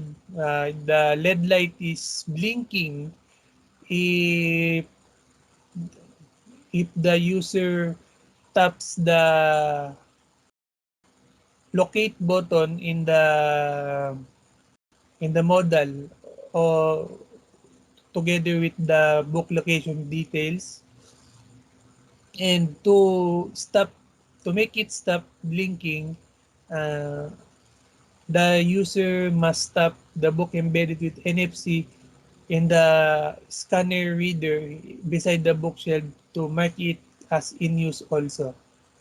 And this is the noise detector tool. As we can see, it has a red currently. It is currently blinking with red light, showing the message. And this is the same message showing, same message or same notification showing on the mobile app. If the students or library people in the library makes unnecessary noise, it will detect detect by the noise detector tool and will show this type of notification. And for the this is for the evaluation results of each criteria. The functional suitability gets 3.62 of mean of 3.62, which is strongly acceptable. For performance efficiency is 3.62, which is strongly acceptable. As you can see, it has the questions in each criteria. These are the questions in the questionnaire that the users answered. And for the compatibility, it got the mean of 3.64 while usability got 3.61, both strongly acceptable. And for the reliability and security, it has 3.59, and security also got 3.59, both strongly acceptable. And maintainability and portability, it gets 3.65 and 3.64 respectively, both strongly acceptable. And thank you. Thank you. And this is our research, and this is our study. Thank you. Next presenter, Shahzadi Hina Sai. Presentation title, Effect of Project-Based Learning on the Reading Skills. Good day, everyone. Thank you so much for providing us the opportunity to present the research work. And the topic is the effect of the project-based learning on the reading skills. The presenters are Zohaib Hassan Sai and the author is Shahzadi Hina Sai. Following is the agenda: introduction, problem statement, significance of the study, objective, research question, delimitation of the study, ethical consideration, theoretical framework, literature review, research methodology, intervention, data analysis and results, recommendation, conclusion, and references. Introduction. According to Bell in 2010, project based learning helped the students in becoming lifetime readers and reaching the level of critical learning, which is important for success in the 21st century. The project gives the students an actual need to read so as to answer the additional questions of inquiry, which students on their own come up with. The children find answers by reading the authentic resources, which could be defined as the basis of information that is present outside of the learning in the context of writing and reading. Patton in 2012 stated that PBL states uh, to a method which allows students to plan, design, and perform a comprehensive project that generates a visibly demonstrated output by the means of publication, presentation, or product. A study was done by Gultikin in 2005, which was about the motivation of the students through PBL. He compared conventional teaching with PBL and found PBL to be the most effective method that should be used and introduced in the schools. He explained that when students are given tasks and autonomy along with a little guidance by the teacher, the students will build their track or framework which will make them critical thinkers. Students' choice and involvement are the basic elements of PBL. Moreover, PBL teachers act as a facilitator who gives the choice to the students to select the project and proceed themselves through guidance. Bell 2010. There are several students who face difficulty to be focused learners as they cannot find the reason of that assigned text. However, students want to be guided in such a social setting that could enable their interest towards reading, which PBL provides them with. PBL provides opportunity to the students to select and create their own project by giving them the autonomy, which leads them towards success. Bruce 2008. PBL also proves them to interact with their peers that improves their literacy skills. The statement of the problem is the effect of project based learning on the reading skills of the student of Beacon House TNS DHA branch Lahore. TNS stands for the new school. The significance of the study. The fast changing world has improved and increased our demands for the flexibility to influence the previous knowledge, experience, and knowledge in new and various ways. Educationists have been investigating for what learners are able to do and what they know, which added the pressure for educationists to find the variety of ways that could help students in learning and designing competency measure for learning and the experiential techniques as PBL that could assess the learner's outcomes. As far as the job market is concerned, PBL is the experiential approach that appears to be very effective in developing the skills such as teamwork, communication, and learning. Lewis and William in 1994. Children in conventional schools read simple, familiar stories and selections.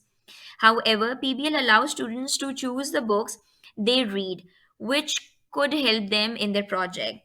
They have to read very bit of the information that could help them in their project, which increases not only their vocabulary but also their reading skills. It is basically the part of hidden curriculum of PBL. The objectives of the study is the first one is to give learners an opportunity to become autonomous learners in their reading skills through project based learning. Number two, PBL enables the student to construct their knowledge in the reading skills through inquiring. Number three, PBL enables the students to read extensively and maximize the reading skills to enrich their vocabulary. There are two research questions. First one is how PBL improve reading skills. Number two, how will the reading skill in project be used to encourage active inquiring and independent learning?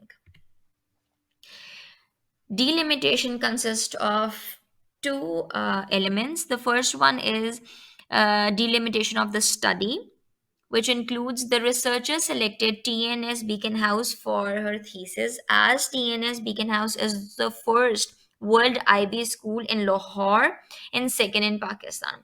PBL is only taught in TNS, for which they have hired well-trained teachers to run their program. The other delimitation is ethical consideration. The organization didn't allow the researcher to use the names of the students, which was against the school policy. So that's why the researcher used variables in place of their names. Okay, the theoretical framework is as follow. The project-based learning is affected on the reading skills, and reading skills have three elements, which includes reading comprehension, vocabulary, and fluency. These three are mainly focused in reading skills and highlighted and improved as well. Okay, let's move towards the literature review now. Blumenfield in 1994 completely defined PBL as activities that are conducted in the way that students learn the um, concepts of the subject matter in depth and also promote objective of the other life skills.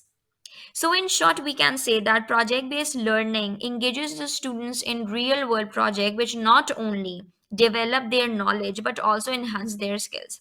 According to Hammond in 2010, the other important skill in the critical thinking, which is enhanced by the use of project based learning in classrooms. The students involved in PBL research on the certain topic in depth to create their culminating project. The project based learning let the students also dig deeper by viewing their different angles about the topic. They gain more knowledge of the content. We have 8 important elements of project based learning. Significant content, 21st century skills, driving question, need to knows, in-depth inquiry, voice and choice, critique and revision, which includes self-reflection of their work, and public audience, which means representation. There are 3 stages of project-based learning. The first one is selection of the project topic, which means driving question. It leads towards project activities, which is done through gathering information. Now I'm handing it over to Zohaib to proceed with research methodology.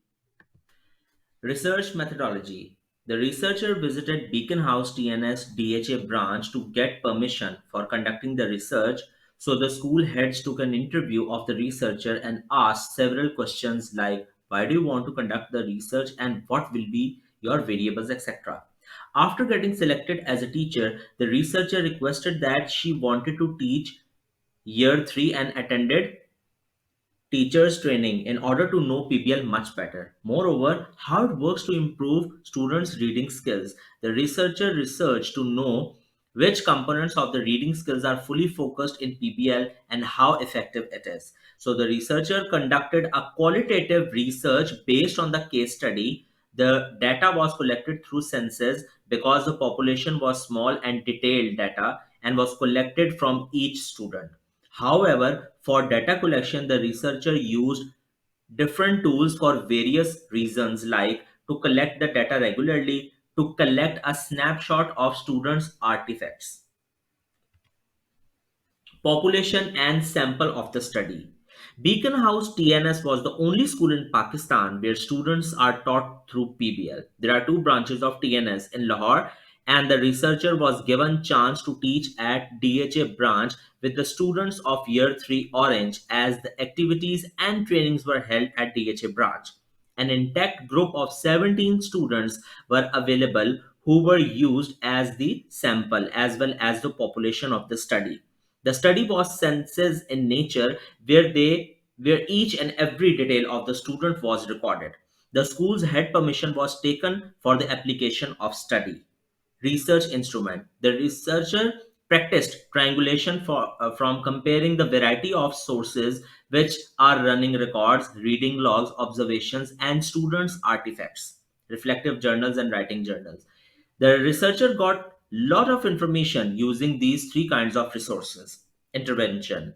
During the study, the researcher taught year 3 for 4 days a week, 40 minutes each day, and made 21 lesson plans for first term and 26 lesson plans for second term.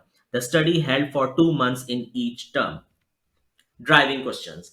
In term 1, the driving question was how can we as environmentalists make TNS a green school? And in term 2, the driving question was how can we as travel agents persuade people to take a trip to the moon? Data analysis and results.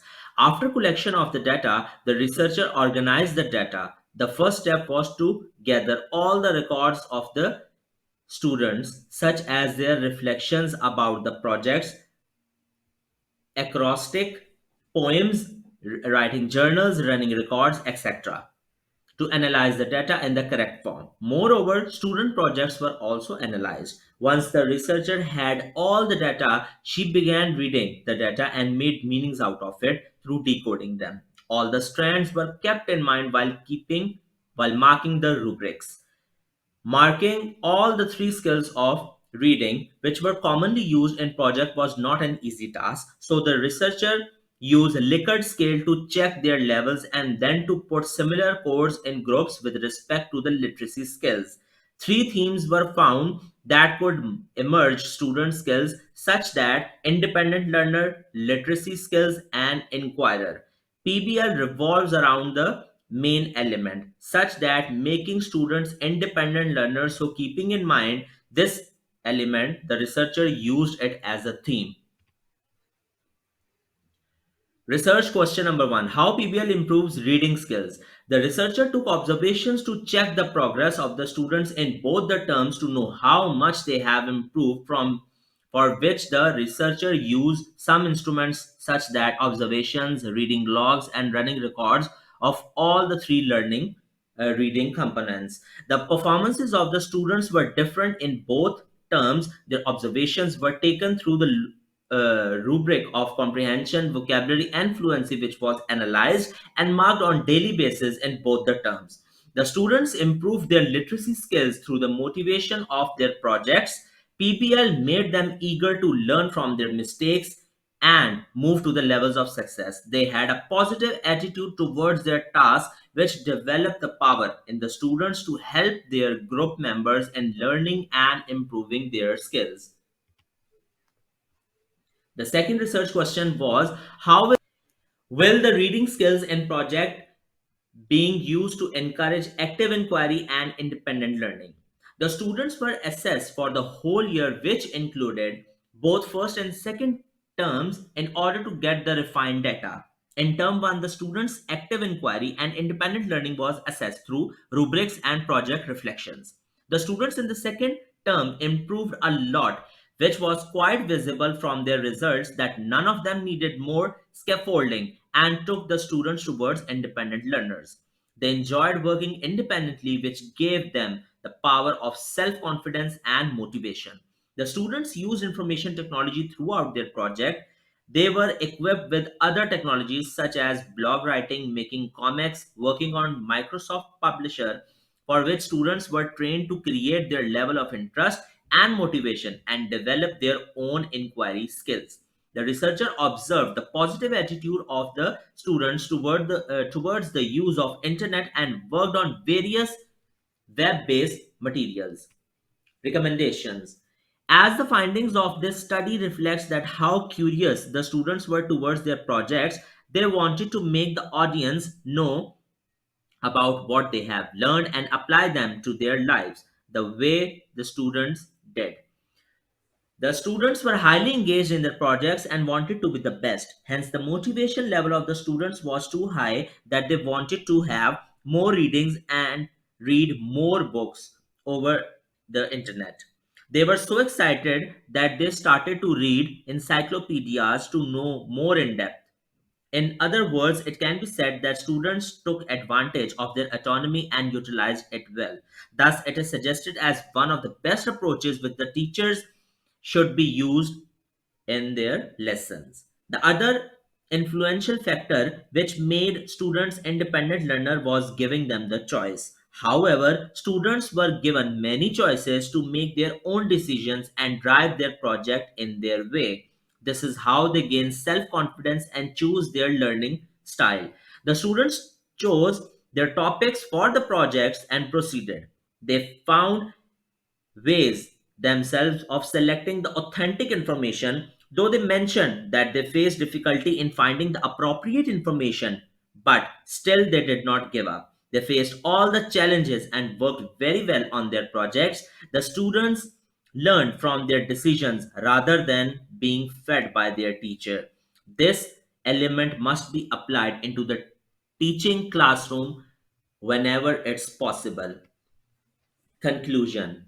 This study aims to investigate the effectiveness of PBL on the reading skills and improving the literacy skills of the students. Moreover, making student independent learners and inquiring. Project-based learning is a teaching approach in which students drive their method of instructions, which leads them to demonstrate their skills and learning through projects. Teachers can motivate their students for reading through PBL, as students are given an opportunity to create their projects and mold them in the way they want to. Buck Institute for Education helps the teachers to implement the PBL in schools. According to them, the PBL is defined as a teaching method in which students gain knowledge and skills by working for an extended period of time to investigate and respond to a complex question, problem, or challenge.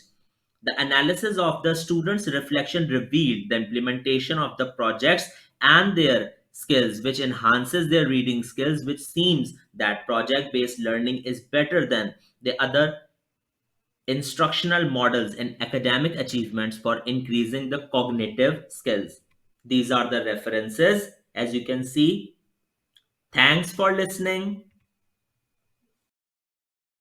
Next presenter, Manikji Deshmukh. Presentation title, Study the Suitability of M-Sand as Fine Aggregate in HPC High Performance Con. Good morning.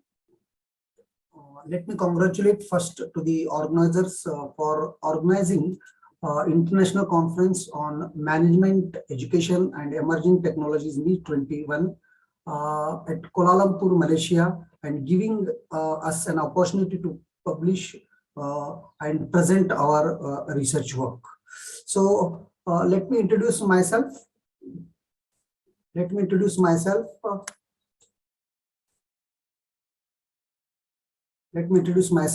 I am Dr. Manikji Deshmukh, working as Associate Professor in Sweri College of Engineering, Pandharpur, Maharashtra, India. And my today's topic of presentation is study the suitability of M-Sand as fine aggregate in high performance concrete. So suitability of M-Sand as fine aggregate in high performance concrete. On this topic today, I am presenting my work. So now you see here, nowadays construction industry is going very fast and it is a continuous process. And for this industry, we need some conventional materials. In that, concrete is now playing a very important role, and it is the major material we need. And for the concrete, what we need a coarse aggregates as well as fine aggregates. Near about 6% to 70% of volume we need coarse aggregate, whereas 20 to 30% volume we need fine aggregate. And as far as fine aggregate is concerned, this is filled by taking the river sand, and river sand is the main source of fine aggregate till now. But due to extraction of maximum sand, environmental problems are going to be created, and we have to find some alternate material to replace this river sand. And in many countries, it has been totally banned to extract the sand. So now, as far as coarse aggregate is concerned, so it has been produced from rock quarries. By crushing and screening process, all these things. And what is the M-Sand? The fine particle obtained from the surplus mineral is processed further from the minerals, extraction of minerals, whatever the surplus material is there, or whatever we extract, that is manufactured sand. And here we are going to study how it is going to help us to replace the river sand. And a lot of work has been done on this one. This investigation, along with this flash and silica fume for producing the high strength, high performance concrete. See, remember nowadays conventional concrete up to 20, M20, M30, M40. are common, but for high performance concrete up to M100, M80, so how this M sand is going to help, that we are going to present here. Now we saw that concrete is one of the most widely used material, this we know very well, and natural sand dredged from the river sand,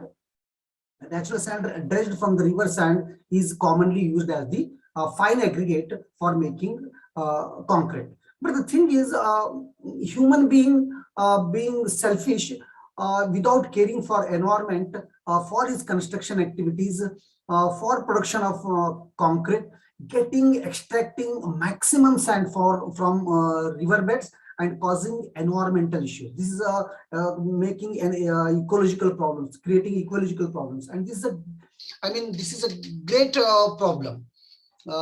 This is a great problem. So now we have to find some alternative to replace this river sand. So in view of this, the sand that has been manufactured from the surplus material, when coarse aggregate is produced from the hard rock quarries, called manufactured sand.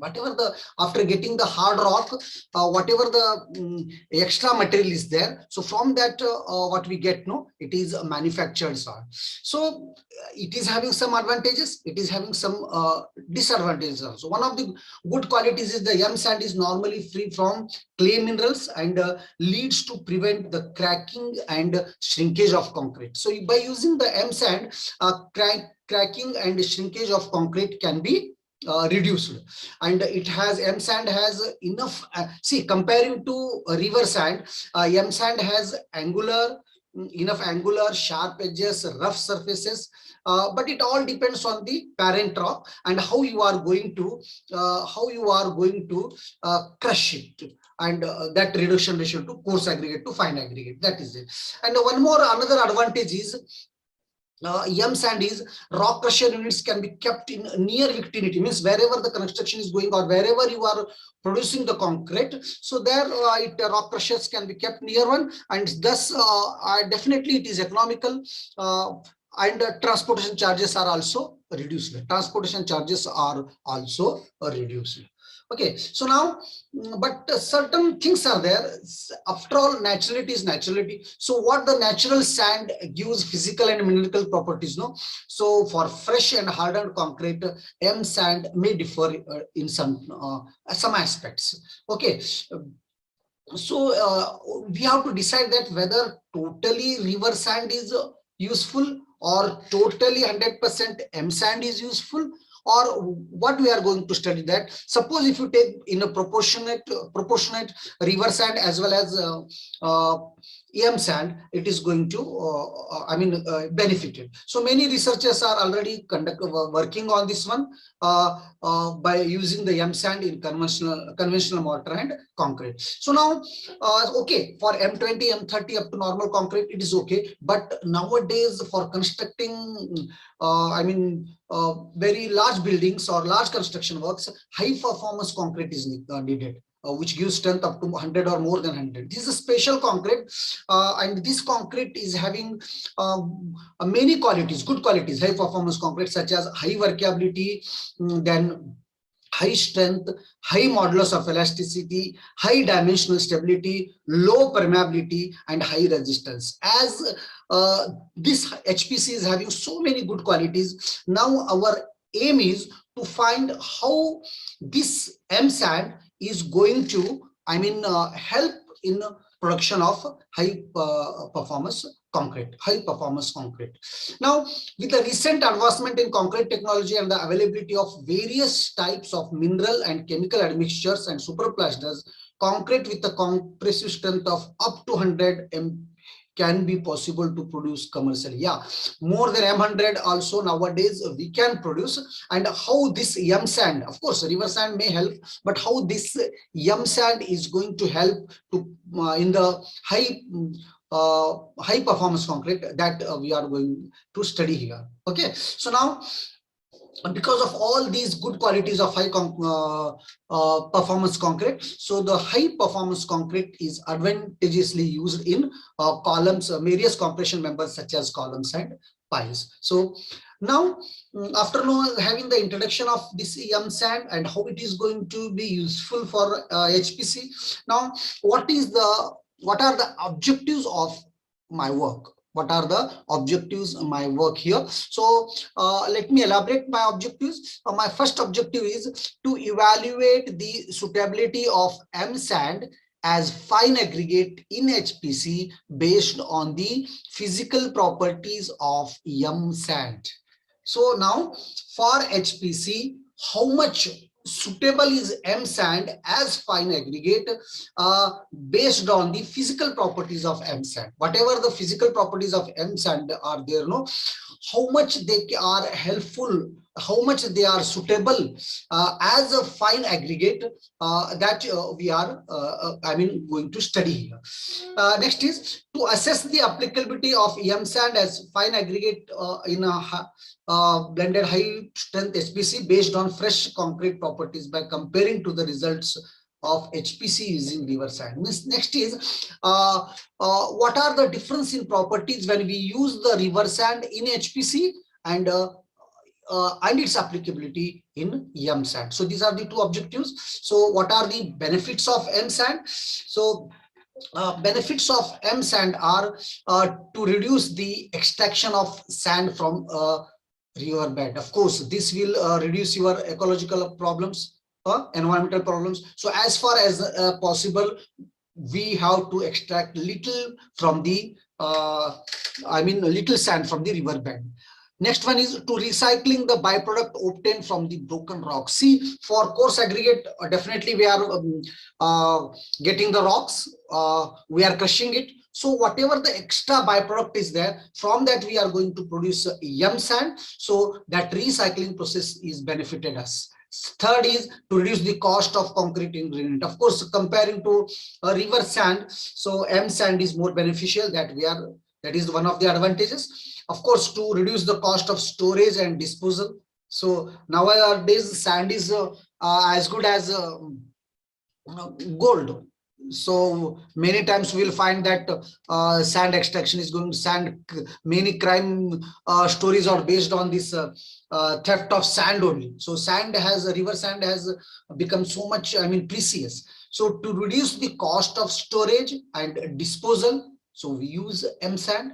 And to generate extra revenue from byproduct, of course, whatever the byproduct is there, so we will get extra benefit from that one. So these are the benefits of yum sand. These are the benefits of yum sand. So now, what the experiment I am going to perform here, what are the things I am going to do here is, I will tell you.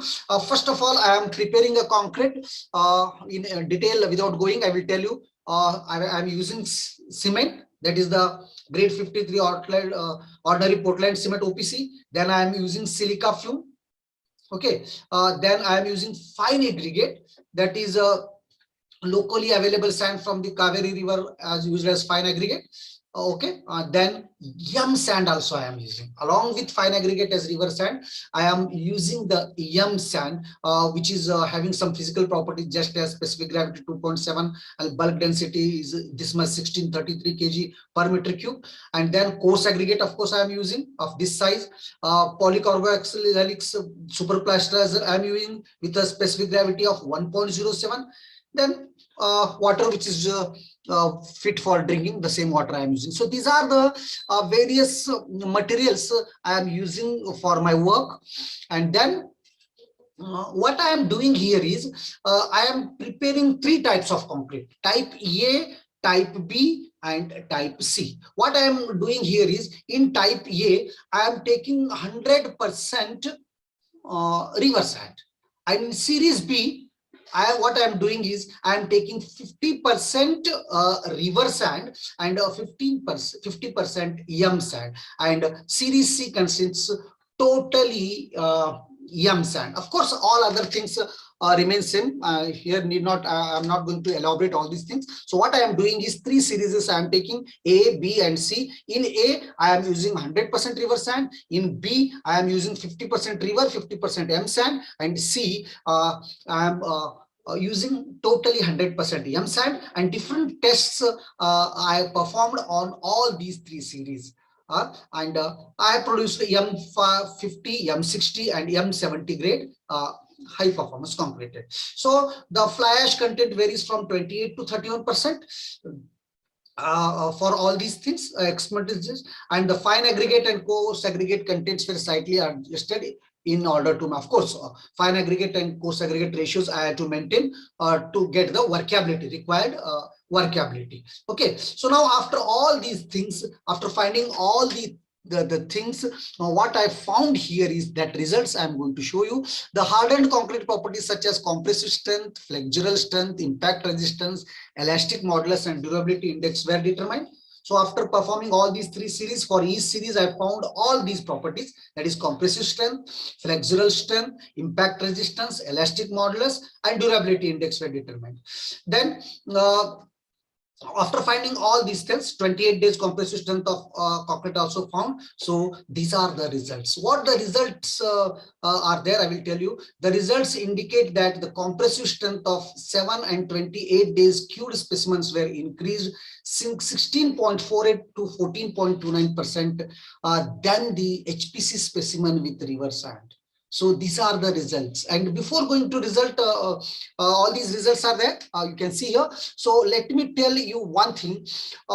Better than 100% river sand and 100% M sand. If we use 50% river sand, 50% M sand, so this is the increased increment in the compressive strength of the concrete. That is from 16.48% to 14.29%. So what is concluded? That it was concluded that M50 grade HPC with 100% replacement of river sand by M sand is possible, and also the combination of 50% river sand and 50% M sand had shown better than the 100% river sand and 100% M sand specimen. This is the conclusion of my work. So what is important here is, if we use 50% M sand, 50% river sand, that is better than 100% river sand and 100% M sand. 100% M sand. So these are my conclusions. It can be found that the clay and silt value is reduced. Of course, when you use M sand as a fine aggregate, so clay and silt value will be definitely reduced, because river sand has more clay and silt value comparing to M sand. The result shows that M sand contains more than 50% less silt and less content when compared to the river sand. The higher percentage of sand equivalent value of M sand is represented the greater proportion of the sand size material and less proportion of clay size materials, of course. So the slump flow of M sand based on fresh concrete was also reduced when compared to the river sand based on HPC mixes. So let me stop here, and once again telling my conclusion that instead of using 100% river sand, or instead of using 100% M sand, it is better to take 50% M sand and 50% river sand, and by using this combination as a fine aggregate in concrete, definitely these will yield better results. These will yield better results.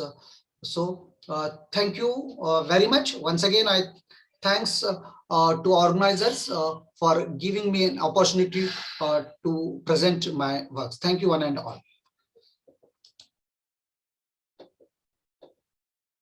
Next presenter, Halazar P. Luterio.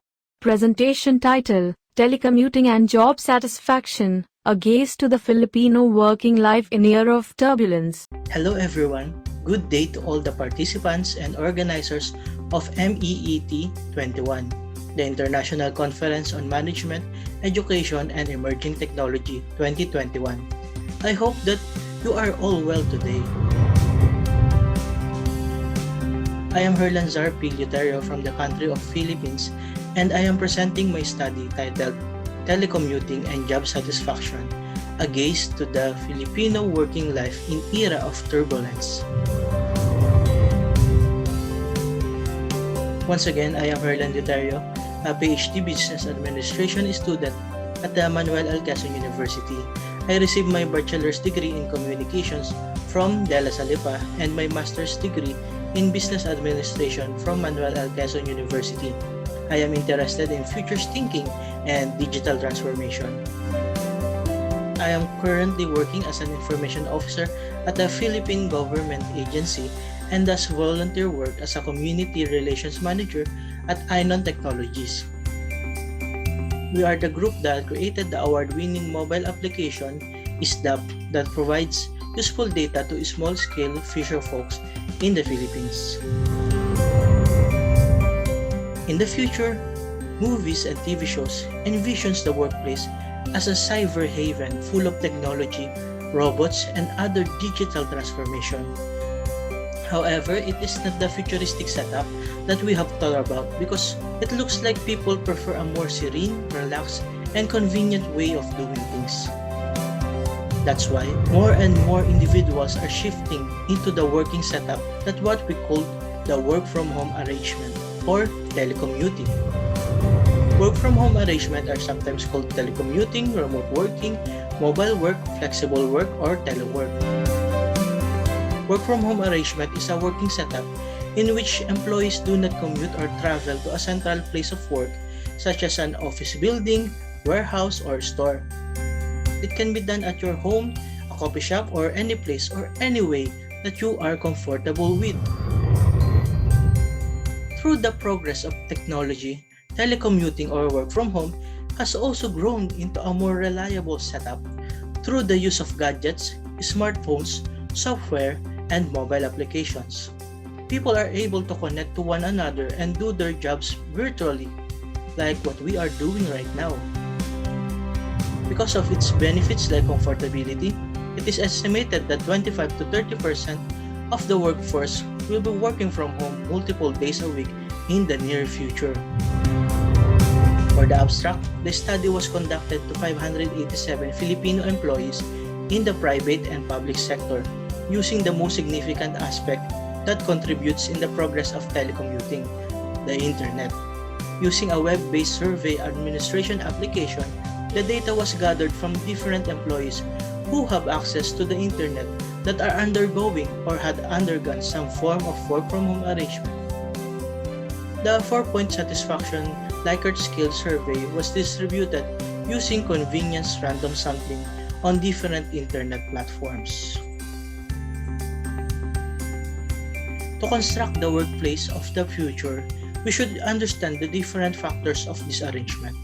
What makes employees tick, what makes them sigh, or what makes them satisfied. Work-from-home arrangement packs a lot of promise for the future workforce.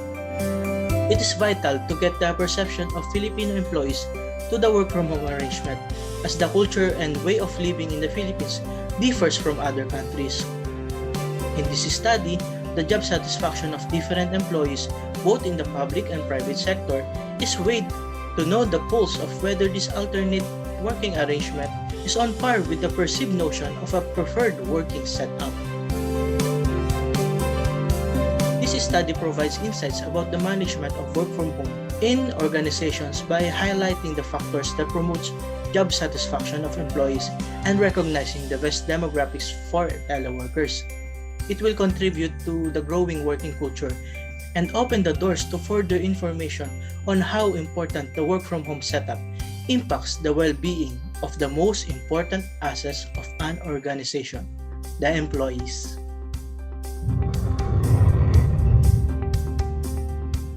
The study uses the input-output model for its framework. It shows a relationship between the different factors of work from home and employee job satisfaction. These factors include flexibility and freedom in working hours, increased family and leisure time, less stress from environment, improved morale, motivation, and productivity, reduced commuting time and expenses, work-life balance, workload and pressure, social connection, workplace free from distractions, and internet connection and equipment. It points that whether positive or negative the mediators are, it will influence the job satisfaction or dissatisfaction outcome of an employee. Initially, a sample size of 385 respondents were needed to arrive at the most common confidence level interval of 95% and margin of error of 5%, The sample size was computed using the Sleuvin's formula. The computation is based on the earliest study that nearly 2% of the 2018's Philippine population had done a remote work setup. The study yields with 587 respondents after the gathering of data. The survey questionnaires were distributed on November 11 to 25, 2020. The respondents were divided on the three major island groups of the Philippines. Luzon, which is the largest island group, came the majority of the respondents with 81.77%, followed by Mindanao with 13.97% and the Visayas with 4.26%. Telework can exist on different places based on the requirements of employers. So having representation on all Philippine island group as this study was conducted can result in a more concrete result.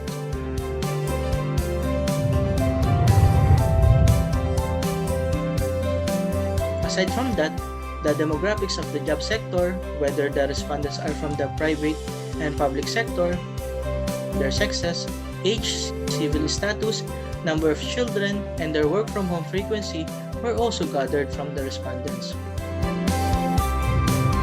Using different statistical treatments on the overall summary of respondents' job satisfaction in the 10 factors of the work from home arrangement, the average mean is 3.18, which equates to satisfied. The overall job satisfaction of the respondents in the work from home arrangement is positive, but there's a room for improvement. The respondents only scored very satisfied on flexibility and freedom in working hours, increased family and leisure time, and reduced commuting time and expenses. The rest of the factors got the satisfied rating. The overall result of 3.18 is promising, but needs improvement to be the workplace of the future.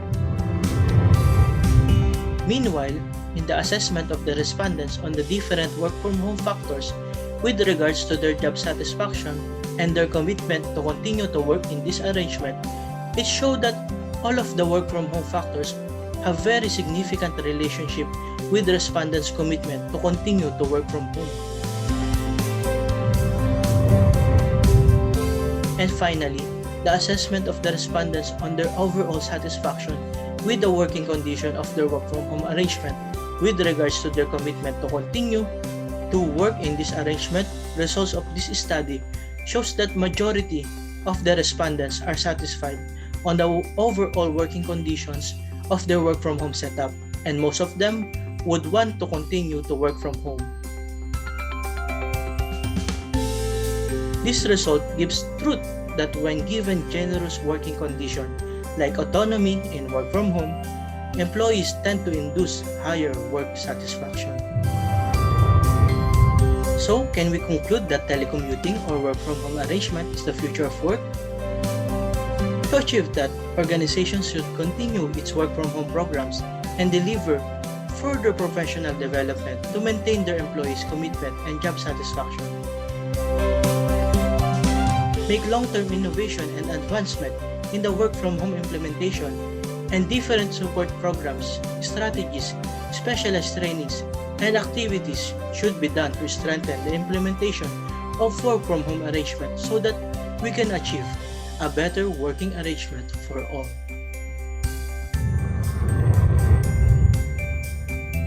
Thank you all for listening.